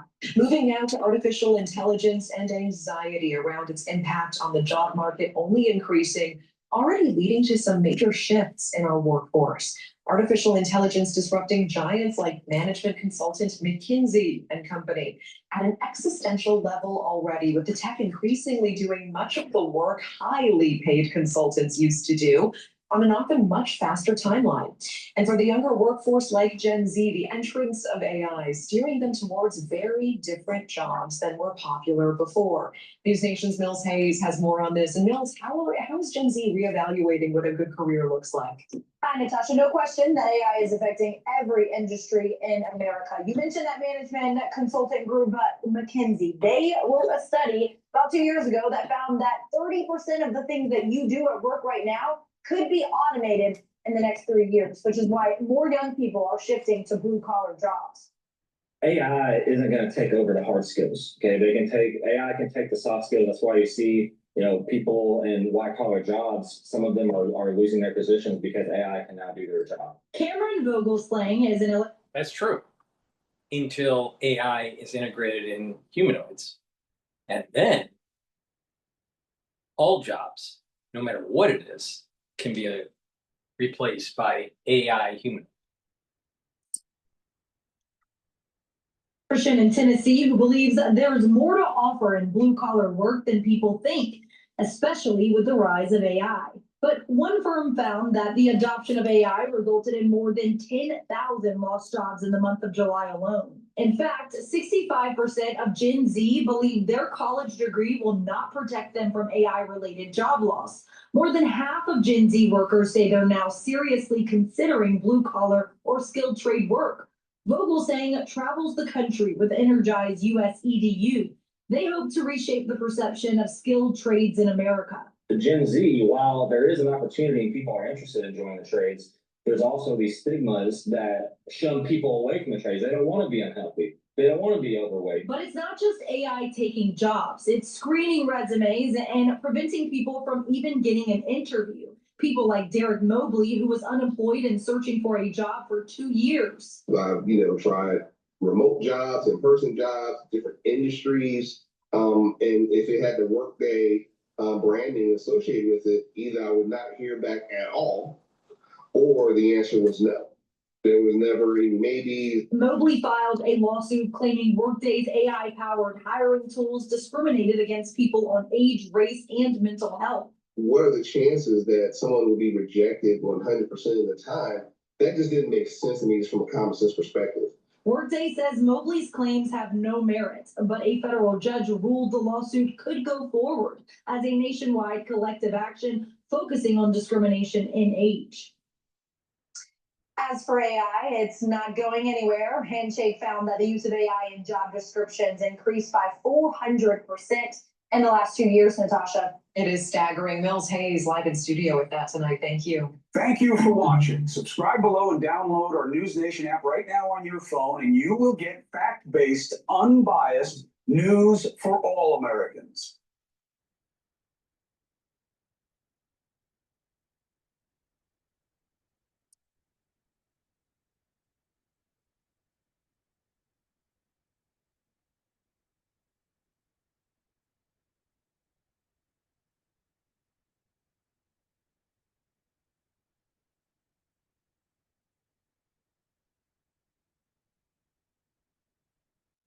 I'm sandwiched between the two generations. I'm helping to give caregiver responsibilities to my dad, and then my son, who's just out of In just 2 days, President Trump's sweeping tariffs on goods across the globe are officially set to take effect. Their implementation has the director of the National Economic Council, Kevin Hassett, telling the American people to relax, that the quote tariff uncertainty period is behind us. But for a lot of business owners, the future is still very much uncertain as they navigate this new economic era, trying to figure out exactly what it means for their businesses, their employees, their livelihoods moving forward. One Detroit auto supplier says he's going to have to lay off employees and close a warehouse because of the president's tariffs. Joining us now is the CEO of Detroit Axle, Mike Mushanish. Mike, thank you so much for being here with us this morning. I really appreciate it. You have a family-owned business. I believe your dad started it. You took over. Walk people through the impact on your business right now. The impact has been extreme. I mean, I'd like to put it in context here. The first Trump administration, he levied tariffs. Back then, if we were to receive $1 million in products, we would pay $25,000 in tariffs. And today, for the same $1 million in products, we're looking at paying $725,000 in tariffs to the federal government. Wow. Incredibly devastating. So what does that mean for you practically? Practically, it's you try to source products from different countries. So in a drop of a dime, it's almost impossible to do. But we've done so. So we went to India, pure product from there, trying to save our consumers money. And now India is hit with tariffs. I mean, auto parts are the most heavily tariff commodity out there at 72.5%. Also, we had operation in Mexico where we leveraged the de minimis exemption. And that also, at a drop of a hat, gone. So everywhere we turn, we're starting to see more and more roadblocks. So it's been quite discouraging. And so where does this leave you? You may have to lay people off. Are you worried about keeping your business? Well, of course. I mean, our people that work for us are the ones who make the company. I'd like to say that when we gave the notice to the state of Michigan, we started to draft it back in May. Now, I mean, the world has changed. We've seen that our industry as a whole has increased price dramatically. We've seen that other competitors, perhaps, smaller or medium-sized competitors, have actually exited the market. So as it stands now, we've picked up more customers than ever before because of the woes of others. So now we don't plan to lay off anybody just because of the simple fact that there's been dozens and dozens that exited the market already prior to us even considering it. So yeah, it's challenging times for many distributors and manufacturers, since we also produce product, and that's also costing us more for the internal components to produce. I'm curious if you could speak to President Trump. What would you tell him? I'm a supporter of the idea of reshoring our industry back to the U.S. I mean, it gets to the point where there's absolutely nothing produced here in this country, which is very dangerous. So setting the atmosphere and the environment conducive for entrepreneurs to be able to build and produce is important. And having the federal government help initiate that is very important. But none of that was done. All that I see done was just you slam the tariff button. And I mean, once upon a time, 3 months ago, we were paying $600,000-$700,000 in tariffs, and now we're north of $7 million a month in tariffs. So all that revenue that was once used for investments and machinery and employment is all gone, and Uncle Sam owns it. So give us time, set the environment, so we can produce this products here, and we're ready to serve Mr. President. Yeah. Look, oftentimes the president himself they said there's going to be short-term pain, that they believe long-term this will be better, that it really won't be that bad, or that customers aren't going to have to pay for this, or even if they do, it won't be that bad. It won't be that bad for small business owners. But what you're describing sounds quite challenging. Now, of course, I mean, we run on small margins. The factories we procure from run on small margins. So who's left to pick up the tab? Except for Alright. the food. Right. All right, Mike, thank you so much. Good luck to you. We really appreciate your time. The Trump administration, when they launched these tariffs, talked about two things. One, manufacturing, bringing those jobs back. They also talked about their concerns about immigration, for example, and having leverage over other countries in that conversation, and jobs here at home. Does the data give any indication on where they are making progress on those issues? Yeah, that's a good question. To separate them out a little bit, you know, the decline of manufacturing jobs is part of a longer term trend, and quite a normal one because the sector keeps getting more and more productive over time. But manufacturing jobs have essentially flatlined, you know, for about a half a year going into Liberation Day. And since then, they've actually resumed their slide. So the explicit call for more manufacturing jobs as a basis, as a rationale for the tariffs, that simply hasn't worked out. I think the sector has lost some 30 or 40,000 jobs roughly in the last 4 months. In terms of immigration, this is interesting because it's worth noting that for all the attention that's been given to deportations and undocumented immigration, it's also the case that we're putting up barriers to legal immigration. And so preliminary, and everything is preliminary at this point, estimates are that net immigration levels are going to fall this year and possibly next year. And that does have an effect on the economy. It means that the labor force isn't going to be as big as it otherwise would have been. And eventually that also strains the capacity of the overall economy to grow as well. So that is absolutely something that I think, you know, requires a little bit more attention and it's going to be worth following. All right, Cardiff, thank you so much for speaking with us. Thanks, Audie. Pleasure. President Trump says he will most likely have a meeting with Chinese President Xi Jinping before the end of the year, unless they fail to reach a trade agreement. He says he's optimistic about making a deal with China, but that it's not imperative.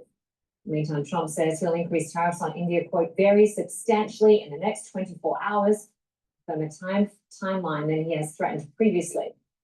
Last week, Trump said he'd impose a minimum 25% tariff on goods from India, set to take effect by the end of this week.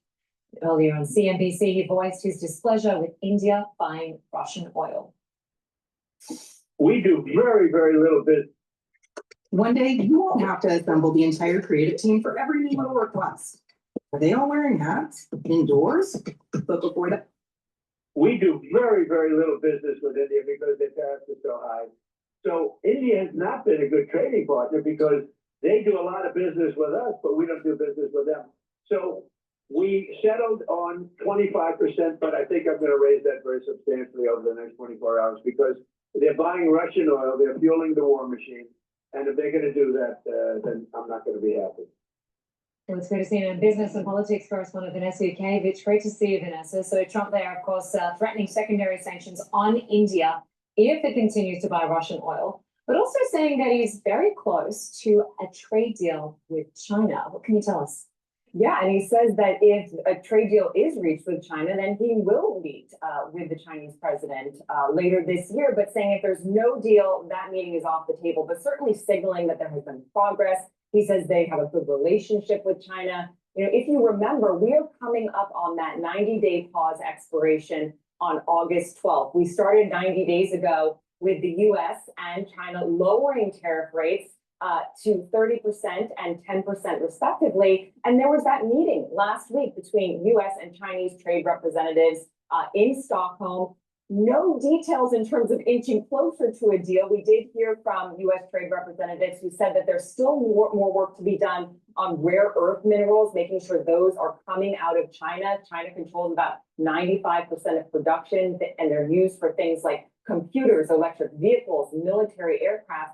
Also, they're wanting to make sure that China moves away from being a manufacturing economy, so talking about exports, and moving towards a consumer economy, moving closer to imports. But that August 12th date is obviously coming up very soon.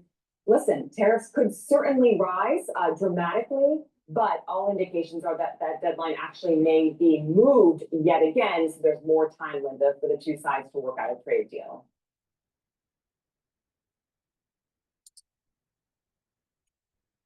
Please go to my store, the-studio-reykjavik.com, and get the Goodnight Formula. Goodnight Formula has tryptophan, melatonin, GABA, and passion flower. It's going to help you get into those 3 to 5 cycles of REM sleep and deep sleep so you can detoxify your central nervous system, consolidate memory, and be well rested. Super important to have a good sleep regularly to slow down the aging process. And you can stack it with omega-3. Omega-3 helps with your vascular health. Omega-3 brings down systemic inflammation and helps to bring down LDL levels and increase your HDL levels. So you're improving your total cholesterol. By helping with your lipid profile and bringing down inflammation, you're reducing the chances of plaque formation. Stacking these together, you're helping with your brain health and your cardiovascular health. So please go to my store, the-studio-reykjavik.com, and get that stack. Another great stack that I have is digestive enzyme complex. Helps to break up carbohydrates, proteins, and lipids. Very important if you're 40 years of age or older to reduce the load on your pancreas.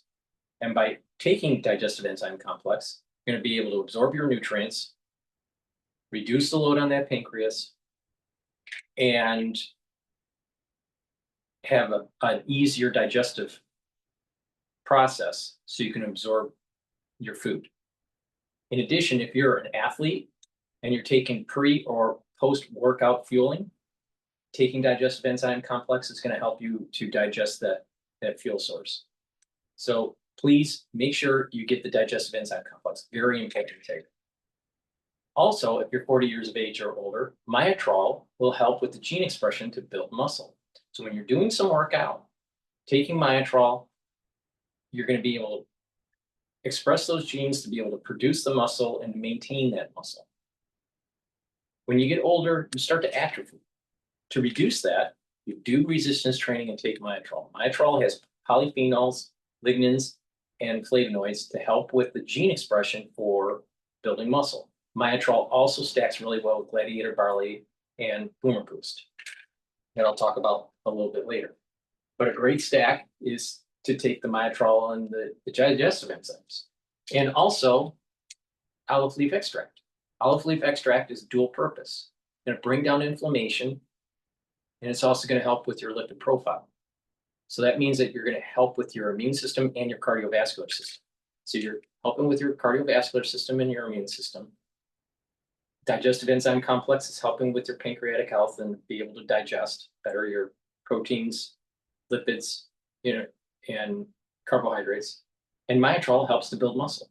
So you're helping with your muscle, your pancreatic health, your digestive health, and your immune system, and your cardiovascular system. Very important stack. So please go to my store, use discount 5, you get $5 off any order. And if you spend $100 or more, you get a free gift until supplies last. All right, let's go to this breaking news that happened last night about the Clintons summoned to testify about Epstein.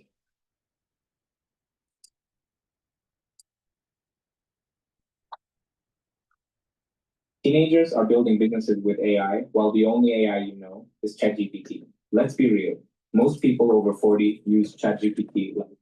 But first, breaking tonight, the House committee investigating documents surrounding the Jeffrey Epstein case is now going after some big names. The committee has issued subpoenas to former President Bill Clinton, former presidential nominee Hillary Clinton, and several top law enforcement officials. Also tonight, former Deputy Chief of Staff to then President Biden appeared voluntarily before the same House panel probing an alleged cover-up of President Biden's mental health.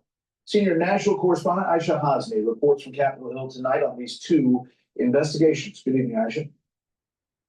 Greg, good evening to you. You know, the Biden investigation really divided Democrats and Republicans, but Republicans now say this fresh Epstein probe is such a bipartisan effort that even the Clintons may not be able to escape it.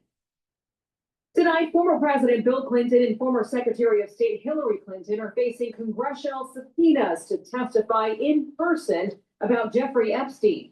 The House Oversight Committee summoning the Clintons and 8 former FBI directors and attorneys general spanning from the Bush era to the Biden White House. The historic move comes as pressure grows on Republicans and the Trump administration to release the Epstein files, and as President Trump points his finger away from himself. I never went to the island, and Bill Clinton went there supposedly 28 times. Clinton has denied that, but Oversight Chairman James Comer tells Fox he's got questions. Well, were you ever at Epstein Island? How many times did you go to Epstein Island? What was your relationship with Jeffrey Epstein? No former president has ever come to the Hill for a deposition, but Comer says the Clintons will have a hard time dodging this one since the left wants answers too. Last week, 4 Democrats on an oversight panel voted with 3 Republicans to subpoena the Justice Department for the Epstein files.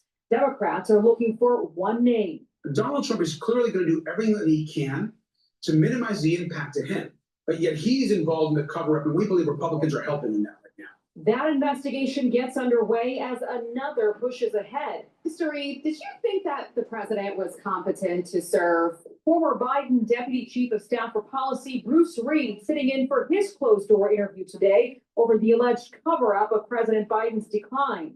Reed was part of a small group of decision makers who hid Biden, according to the book Original Sin, advisors who have all so far defended Biden's competency to be the commander-in-chief.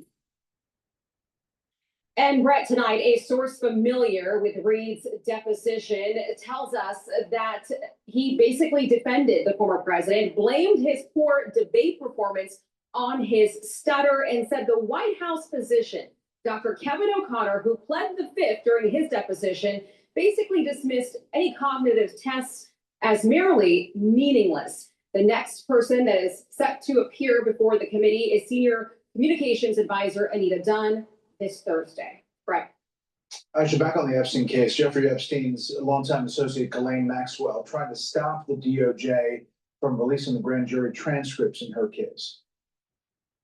Yeah, that's exactly right. So the Trump administration is trying to make this public to show the base and to show people out there that they are taking this case very seriously. But Maxwell's lawyer essentially filed a motion today opposing those files from being released because she is appealing her case all the way to the Supreme Court. Her team writes this: Jeffrey Epstein is dead. Ghislaine Maxwell is not. Whatever interest the public may have in Epstein, that interest cannot justify a broad intrusion into grand jury secrecy. Now, I will say, though, it's noteworthy that Epstein victim Annie Farmer says that she does want these transcripts released as long as the victims' names, of course, are redacted.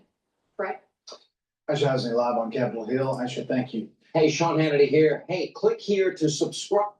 Meanwhile, we still have bioweapon labs open for business. But so many people care about the Epstein file so much. It's a shame that more people out there weren't more concerned about bioweapon labs than the Epstein Island. Please go to my store, the-studio-reykjavik.com, and get the resveratrol. Resveratrol is something I've been taking for decades. Resveratrol is an antioxidant, so it's going to soak up free radicals, help with the health of the mitochondria. You're going to have more energy. Resveratrol helps with youthful gene expression and get rid of cells that are in senescence. Resveratrol stacks really well with C60, NAD+, ubiquinol, clarity factor. It's a great supplement to take, and you get the max benefit when you stack it with the items that I just mentioned. Now, one of those items are ubiquinol. Ubiquinol is the most bioavailable form of CoQ10 that you can purchase. You can't get anything better than this. So go to my store and get the ubiquinol. Ubiquinol, again, the most bioavailable form of CoQ10. Now, ubiquinol is multi-purposed. It's going to help to soak up free radicals. This is an antioxidant. It's going to help the health of the mitochondria so you have more energy. It'll help to protect neurons. Very important. And also, ubiquinol stacks well with red yeast rice. So if you're trying to bring down your lipid profile and you're on red yeast rice, you need to take CoQ10 as a supplement because your CoQ10 levels start to go down when you take red yeast rice. So you want to boost those up. So this is a great way to supplement if you are on red yeast rice. So please go to my store, the-studio-reykjavik.com. It's the-studio-reykjavik.com. Get the ubiquinol, get the resveratrol, great stack. Use discount 5. Another great stack to help with your cardiovascular health and for your bone density. Let's talk about bone density for a minute here. Vitamin D3, gene expression cofactor, very important. Helps to get rid of cells that need to go into apoptosis, really important when cells are infected. D3 helps to absorb calcium. It works even better when you take magnesium. Now, D3, by absorbing calcium, doing resistance training, you're going to help to build bone density. And at higher doses of vitamin D3 and K2 and doing resistance training and taking calcium, you can actually reverse osteoarthritis. I'll do a show about that. That's what I did when I had osteoarthritis when I was doing triathlons. So I don't have osteoarthritis anymore. So D3 and K2 work really well together. The MK7 molecule is what you want. So the vitamin K2, MK7 molecule with D3, taking calcium and doing resistance training is going to allow you to build bone density. If you take the vitamin D3 at higher doses for about 9 months, 7 to 9 months, and do light resistance training on the joint that has the osteoarthritis, then over time, you're going to actually heal that joint. Now, vitamin D3 and K2, again, allows you to absorb the calcium. You do the resistance training, and over time, within about 5 years, you have denser bone. All right, every year you'll get denser bone, but your bones remodel every 5 years. All right, so you need to do this on a regular basis over a 5-year period, and you can reverse osteopenia and osteoporosis. But if you let it go too far with osteoporosis, it's going to take much longer time to be able to remodel the bone. So it's better to catch it early. So take the D3 and the vitamin K2, take the calcium supplements or drinking milk and do resistance training to help with bone density. Now, D3 and K2 also help to pull out some of that calcium depositing around plaque in your vascular system. So you can help with your vascular system by taking D3 and vitamin K2. In addition, if you take nattokinase, it's fibrinolytic. So that's going to help with your vascular system. Also, nattokinase helps to bring down LDL levels and increase your HDL levels. When you do that, you have a better lipid profile, you're reducing plaque formation. Stack them together, and it's a great way to help with your cardiovascular health. So D3, K2, nattokinase, great for vascular health. D3 with K2 also helps with bone density. Please go to my store, the-studio-reykjavik.com. Use discount 5. You get $5 off any order. If you spend $100 or more, you get a free gift until supplies last.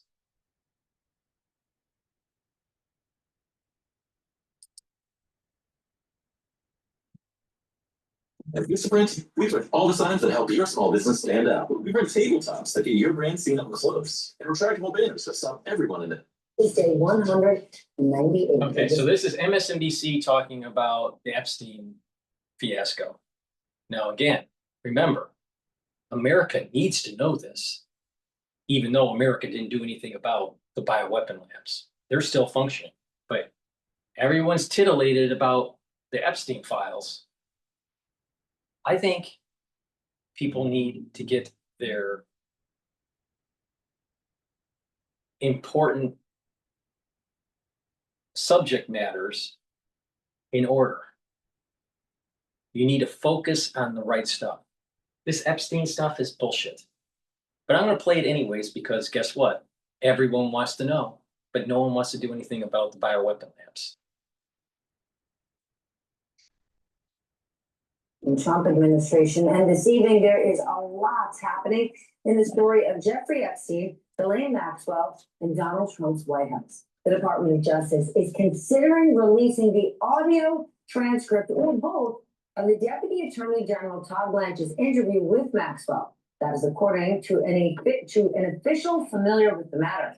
Another source telling NBC News that the transcripts could be released as early as this week.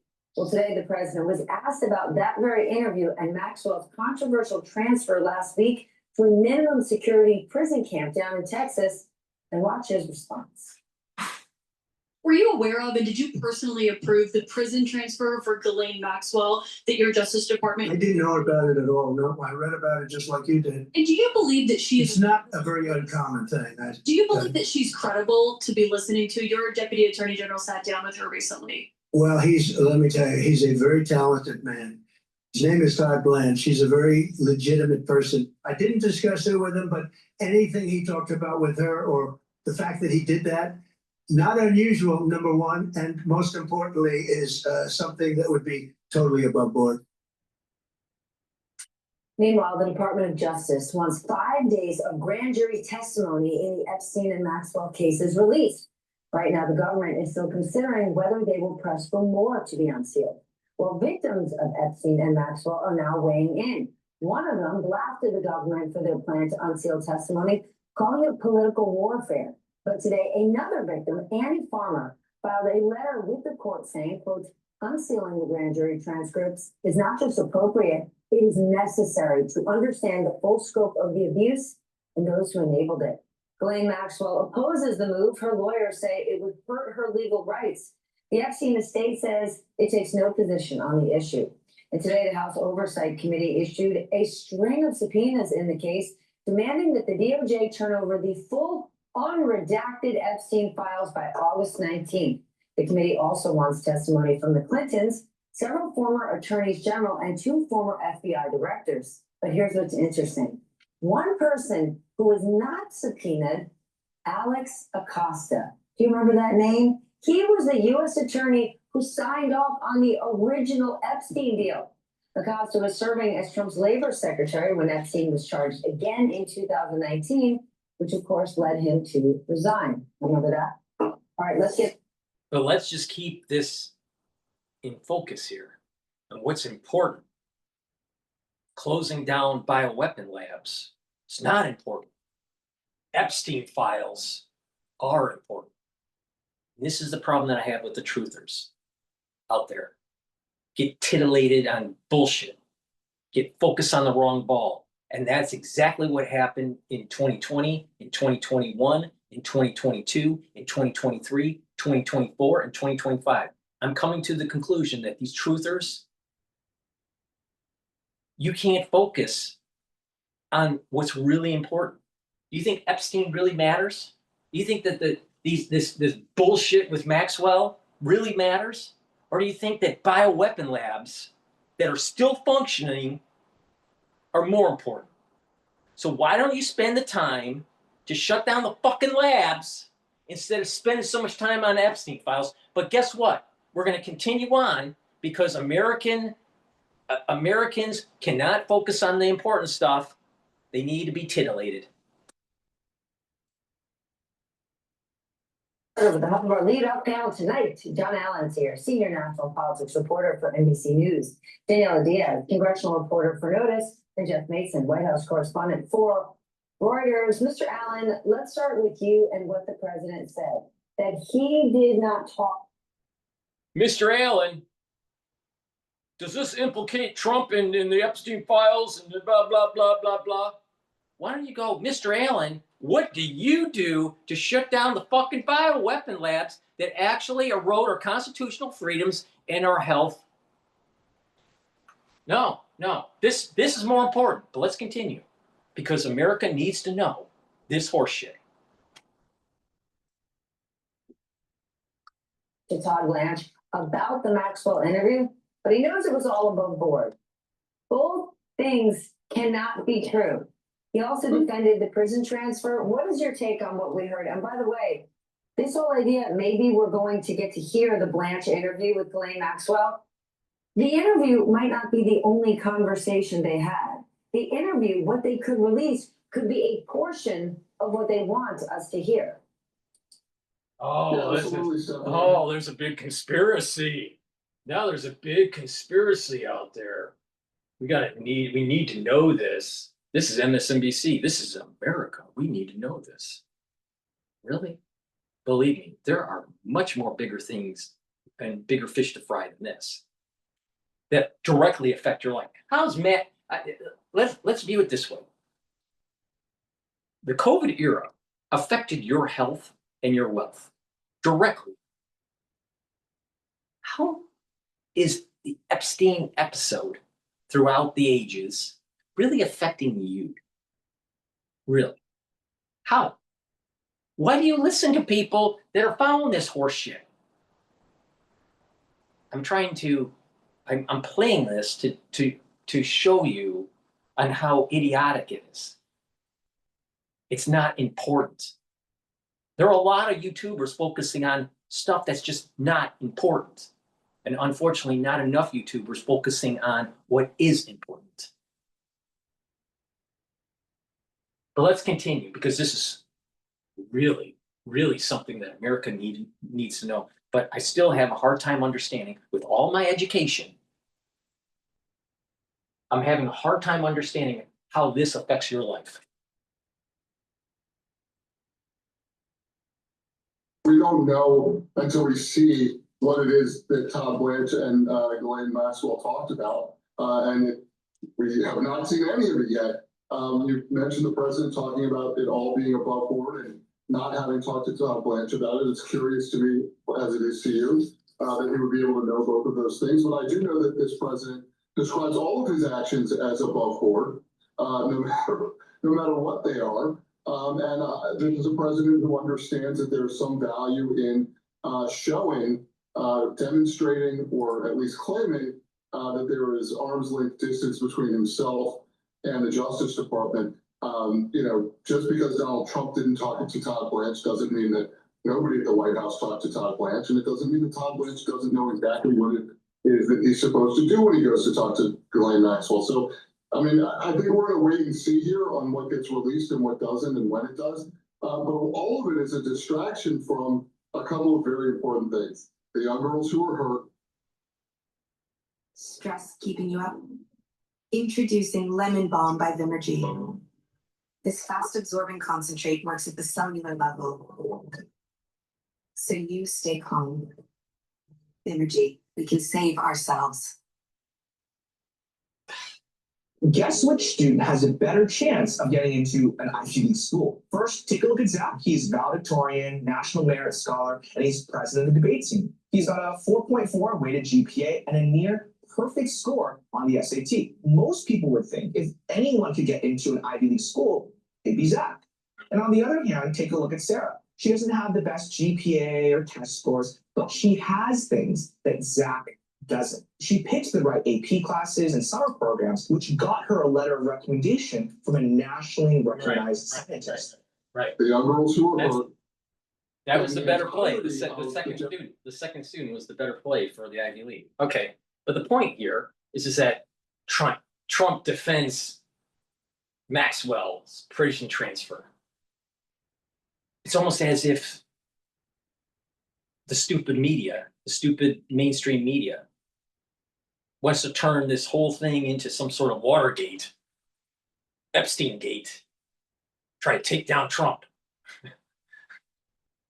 Well, why doesn't this reporter spend the time to actually show the American public about the USA CCP virus that was released and that we need to shut down these fucking labs? And I've been saying this for 5 fucking years. Now, since I have a deep understanding of this, this stuff about Epstein doesn't matter.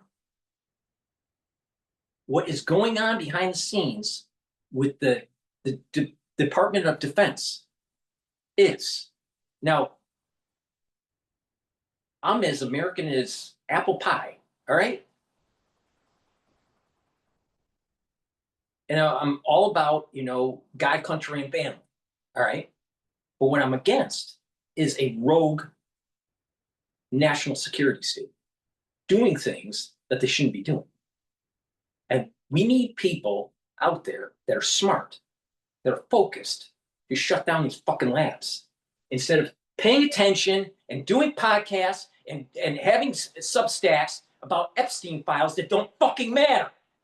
This doesn't matter to your life. Bioweapon labs and those pathogens that are released, that affects your life directly.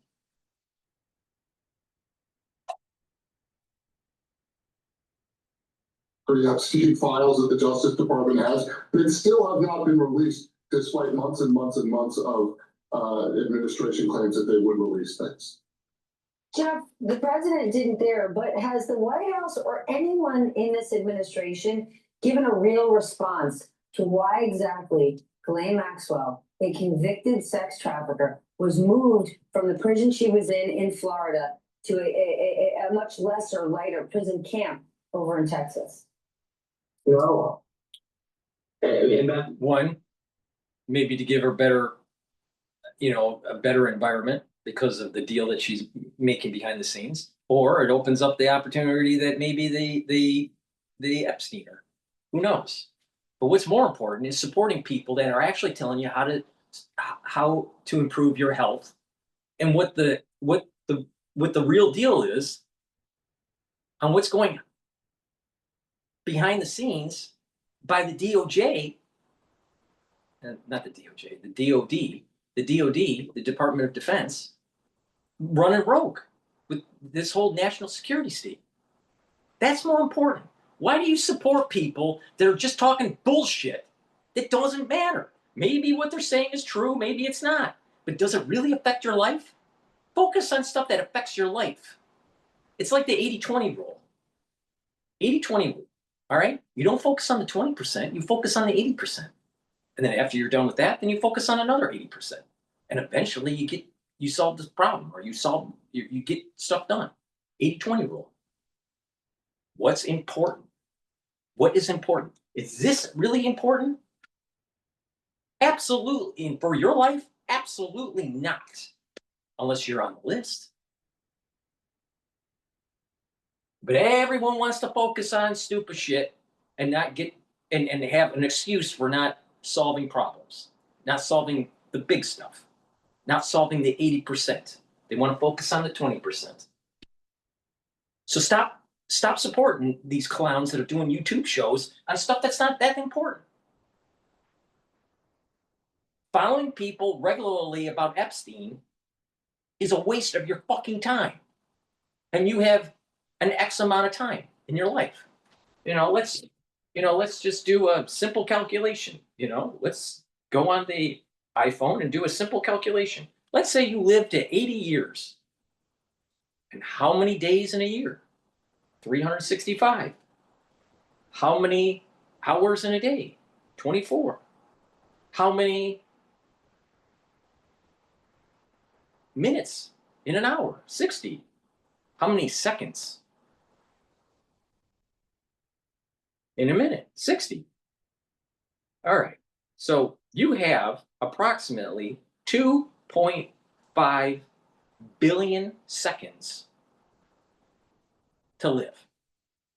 2.5 billion seconds. You want to waste it on Epstein? Let's continue, because this is really important shit. That's a very short and direct answer. They haven't. And I thought it was instructive or insightful anyway to hear the president respond to the question today by saying that it was not unusual. When experts have been saying now since then, since she was transferred, that it absolutely is unusual for somebody who had as many years left on her sentence and for somebody who was convicted of the crimes that she was convicted of to be transferred to that kind of a prison. Reuters White House correspondent wasting precious seconds on Maxwell and Epstein while he could have spent the time to shut down Barrick's lab. Everything I'm saying is true. Everything. I'm just showing a light on the stupidity of America. And now you wonder why everyone's fat, stupid, and ugly.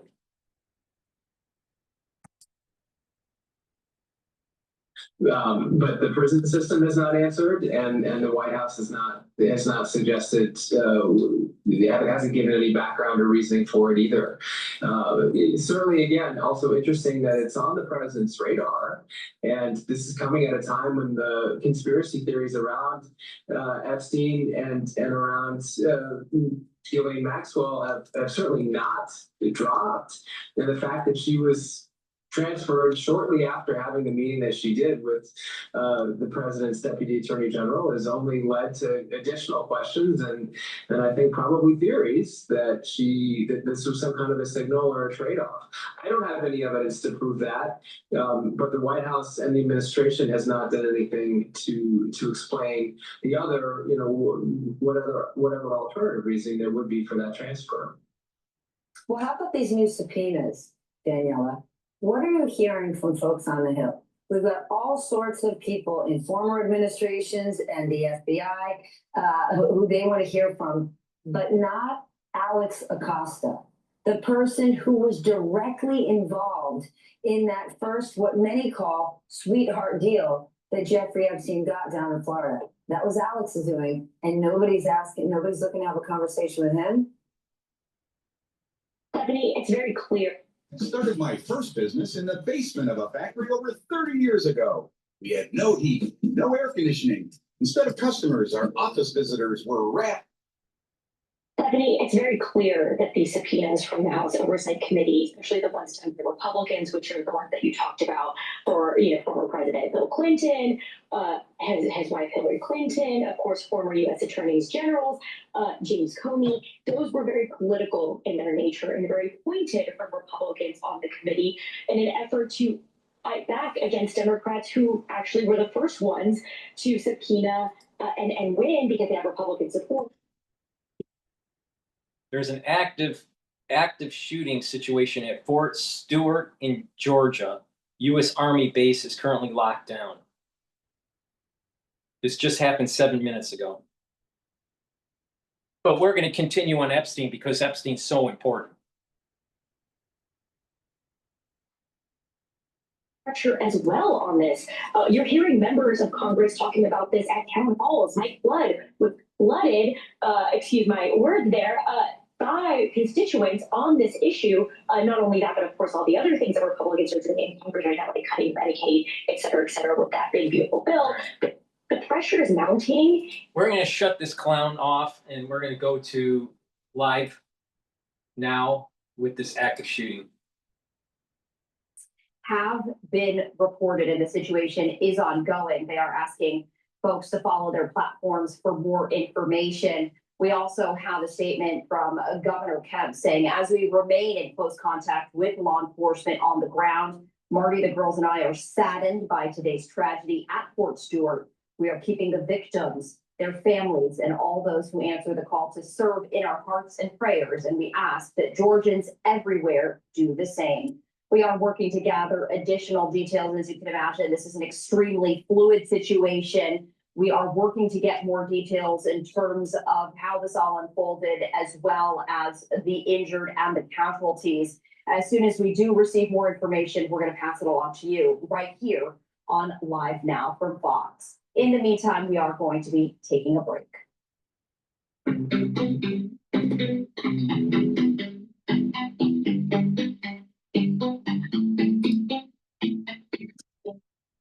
All right, let me plug the product here. Please go to my store, the-studio-reykjavik.com. You don't want to look like an Epstein or a Maxwell, so take my collagen. This collagen has a typical amino acid profile shown on the screen. You can also read the label on my website, the-studio-reykjavik.com. It's a powder. Take it every day. Mix it with soft foods, filtered water, a smoothie, milk, however you want to take it, but take it every day. You can also couple this with the vitamin C and magnesium. When you drink filtered water, around 32 to 64 ounces throughout the day of filtered water with the vitamin C, it's going to cross-link with the collagen and create a better dermal layer. So that's a great way to help with your skin. In addition, collagen helps with musculature, your joints, your cartilage, your tendons, your ligaments. Really important for your overall health. Do some resistance training. So it's a dual purpose supplement. Take it every day. It's very high quality. Please go to my store, the-studio-reykjavik.com, and get the collagen. Taking care of your health is way more important than the Epstein files, since you only have 2.5 billion seconds to live. But, there are tons of people having big YouTube channels talking about the Epstein files because it's so important. Please go to my store and get the Boomer Boost. The Boomer Boost is 68 nutrients. It has a very comprehensive compound profile shown on the screen. Read the label on my website. This targets multiple systems. It targets your cardiovascular system. It targets your brain function. It helps to rev up your metabolism, boosts up your energy levels. Super important to take every day. It's a powder. Take it every day. And what you're going to notice is that if you take it for your breakfast or your lunch, you're going to lose weight. Not only that, you're going to have the energy throughout the whole day. It's going to be a steady burn of energy, no spiking. You're going to be able to concentrate better. You're going to have less brain fog. You're going to sleep better. And not only that, you're going to have more vitality. And you're going to be moving around. You'll be more active. So please go to my store, the-studio-reykjavik.com. Get the Boomer Boost. Take it every day. Very important. It's a great way to get healthy and to control those A1 or A1C levels. Very important. All right, let's go back to live now about the shooting here. There, as we continue to follow this breaking news, but this is the very latest at this hour. This is according to Fox 5 Atlanta. Multiple casualties have been reported during this ongoing active shooter situation at Georgia's Fort Stewart Army Post. A lockdown has been issued for the base and the Wright and Evans Army Airfield. Authorities say that one suspect has been identified by law enforcement, but they did not release that suspect's name. So a lockdown currently in place at Georgia's Fort Stewart after what officials are calling an active shooter incident.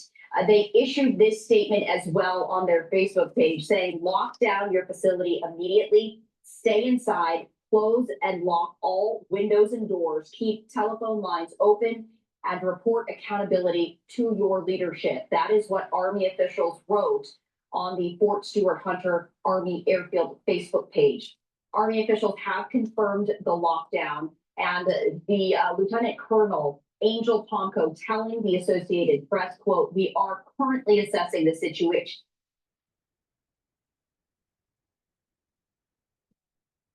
Why did it stop?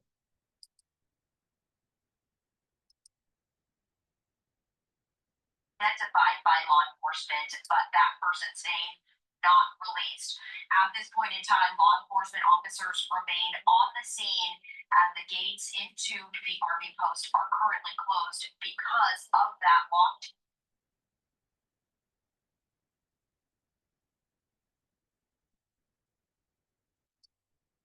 On a soft lockdown, quote, out of an abundance of caution. That is according to the Liberty County School System via their Facebook page. And I did also want to share this with you as well. This is Georgia Governor Brian Kemp sharing this statement on social media saying, as we remain in close contact with law enforcement on the ground, Marty, the girls, and I are saddened by today's tragedy at Fort Stewart. We are keeping the victims, their families, and all the call to serve in our hearts and prayers, and we ask that Georgians everywhere do the same. So we are keeping a very close eye on all of these details. We know one suspect has been identified according to authorities right there, not releasing any information. And there are casualties also confirmed, the number of those casualties also not being released. To give you a greater context, Fort Stewart is southwest of Savannah. It is the largest Army post east of the Mississippi River, and it is home to the Army's 3rd Infantry Division.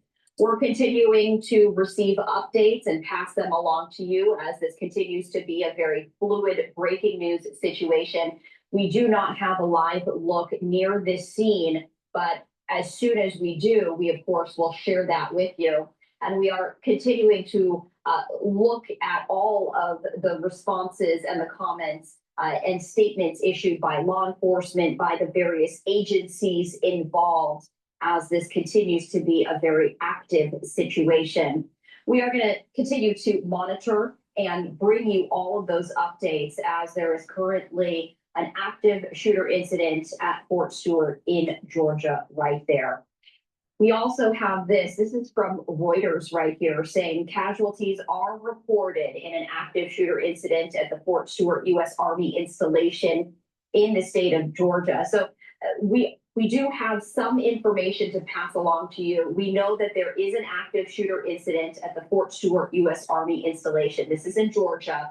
This is southwest of Savannah. We do know that casualties have been reported. We also know that a suspect has been identified. That is what we know right now. We are working to gather more information as the Army is sharing updates, as other agencies and law enforcement, including the school district nearby, is sharing new updates there as well.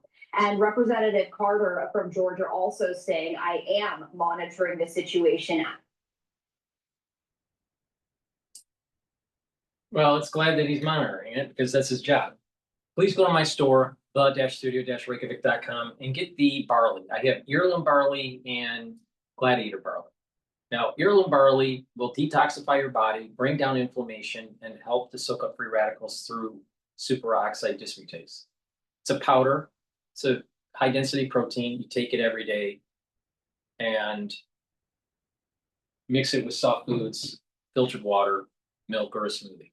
Gladiator barley gets all the benefits of heirloom barley, detoxification, bringing down inflammation, and soaking up free radicals, but it also helps to build muscle. This stacks really well with Myotrol and stacks really well with Boomer Boost. By taking this, you're going to help to build muscle, all right? But if you take these with Boomer Boost, you're going to be able to help to control your A1C levels. You'll control your A1C levels even more by doing resistance training, building muscle, taking the gladiator barley and the Boomer Boost. And it's a great way to lose weight, healthy. See, it's not about just losing weight. Let's say you're a tub alert and you weigh 300 pounds or whatever. You don't want to lose weight fast. You want to lose weight slowly and keep it off your body and maintain energy levels. And if you lose weight slowly and safely, and you maintain that weight loss, it will become more permanent. But if you do the yo-yo diet, then you're going to gain weight. In addition, a lot of people don't realize that after you lose your weight, those adipose tissue are still there. That those fat cells are still there. They're just shrunken because it's released all of its triglycerides and fatty acids. It takes approximately 5 to 7 years for the adipose tissue to actually die off, to actually go into apoptosis. That's the reason why people that lose weight get fat quicker, get back to fat state quicker because their adipose tissue didn't go away yet. Just because you lose weight doesn't mean that the cells are gone. The fat cells are gone. No, the fat cells are still there. It takes 5 to 7 years for them to go into apoptosis. That's the reason why you want to lose weight safely and maintain that weight loss for 5 to 7 years. And then you've reached that goal of maintaining, changing your lifestyle that allows for a healthy maintenance of your weight. And it'll be easier after that 5 to 7 year mark. It's hard. But the thing is that people don't normally, I mean, there's some rare cases, but people don't come out of the womb fat. All right. It takes a while to get fat. So there are cases where it's genetic, but please go to my store, the-studio-reykjavik.com. Get the gladiator barley, get the heirloom barley, get the Boomer Boost, stack them together. It's a great way to get healthy. Do some resistance training, stretching, balancing exercises, and cardio, and change your lifestyle. And guess what? You're a lot healthier. And when you're a lot healthier, you're not going to have as many medical problems later in life. All right. With that, let's go to Bloomberg. So the deadline, of course, for secondary sanctions on Russia is going to hit on Friday. So if we get something out of us between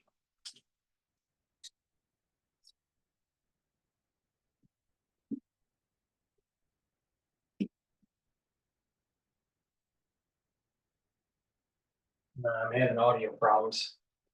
Unfortunately, I'm having audio problems. sued by Republicans in Texas, by Democrats in the Lone Star State. Of course, they have fled, and if you're familiar with this program, you've probably heard from several of them, including James Talarico, who joined us before this even began to give us a sense of what we might be in for here. Democrats decided to go for it, went to Chicago, went to Albany, went to Boston, and this thing is held up in the meantime because they have broken quorum, right? That's how this works. That's why the governor of Texas has called for their arrest. And now the feds here, by way of Senator Cornyn of Texas, Republican senator, are calling for the FBI to act and claw these Democrats back to Texas. Probably unlikely, but President Trump did address this possibility when he spoke to reporters last evening. Listen. Well, I think they've abandoned the state. Nobody's seen anything like it, even though they've done it twice before. And in a certain way, it almost looks like they've abandoned the state. It looks very bad. Yeah, go ahead, please. FBI get involved? Should the FBI get involved? Well, they may have to. They may have to. They may have to. That's where we start our conversation with Ashley Davis, the Republican strategist, back with us, partner at S3 Group. Ashley, it's great to see you. This has become a national story, and we can pick away at this from a couple of different angles, because I want to ask you about what's happening in other states, potentially like Indiana, even Missouri. But to begin with Texas, you don't see the FBI going after Democrats in other states, do you? No, I do think, though, that this is just a lot of drama. And even though there is a lot going on in August is usually a slow time. So this is even a bigger story. But listen, I think the broader point, Chris Joe, is that there has been a politicalization, excuse me on that word, for over the last decade in regards to redistricting. It started out in, let's just take recent history, 2018 in Pennsylvania, Republicans were blaming Democrats of being too political. North Carolina, 2020, Democrats were blaming Republicans. Remember, Eric Holder spent a decade of his life and raised over $1 billion on redistricting after he left Barack Obama. So this is just something, as a broader point, has just been too political. In regards to, in my opinion, in regards to Texas, obviously this has happened before. I think that another piece of shit in politics, Eric Holder.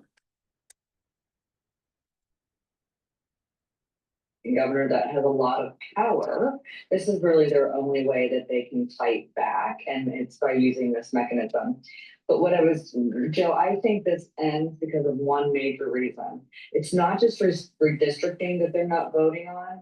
They're not voting on the flood relief for the horrible situation that happened there just a few weeks ago. And I think at some point, after maybe a couple more days of drama, a couple more days of news headlines, that they're going to have to come back and vote on that alone, just because I think politically, and you can see it kind of popping up in the social media world right now.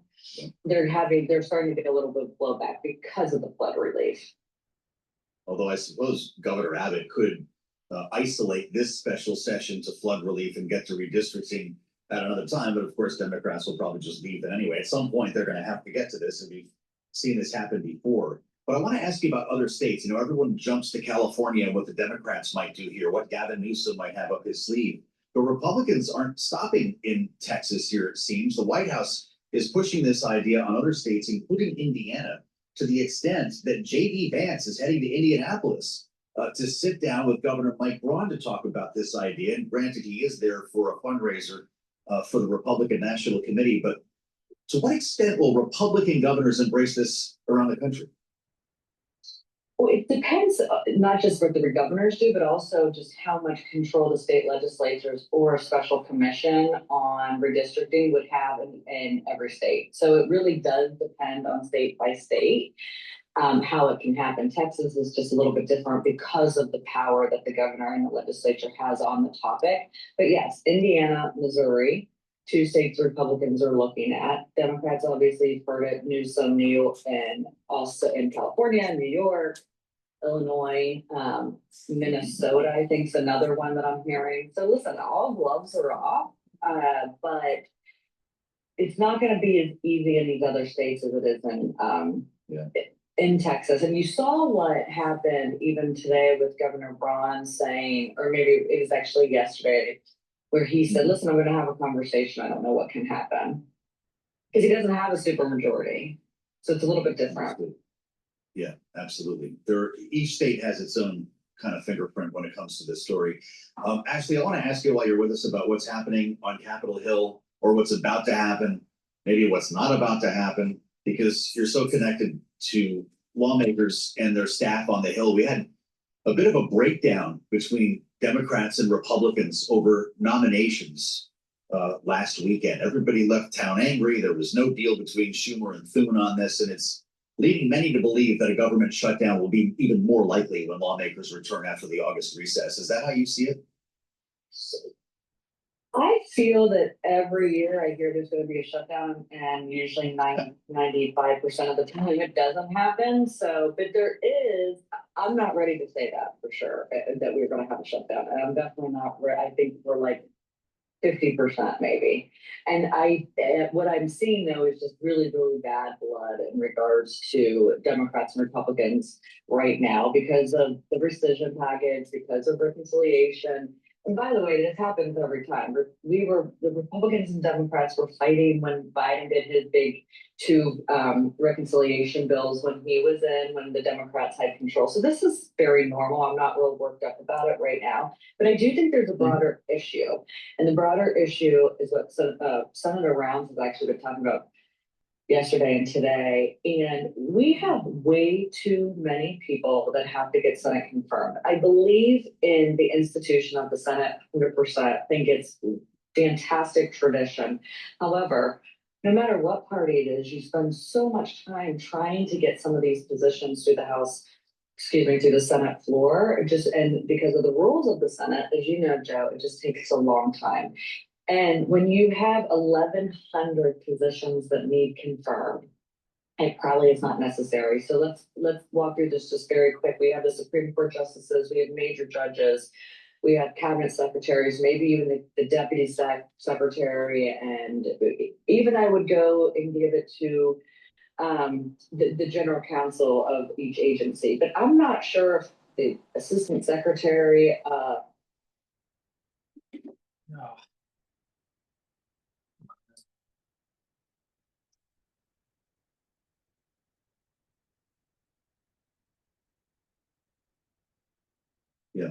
needs to be Senate confirmed.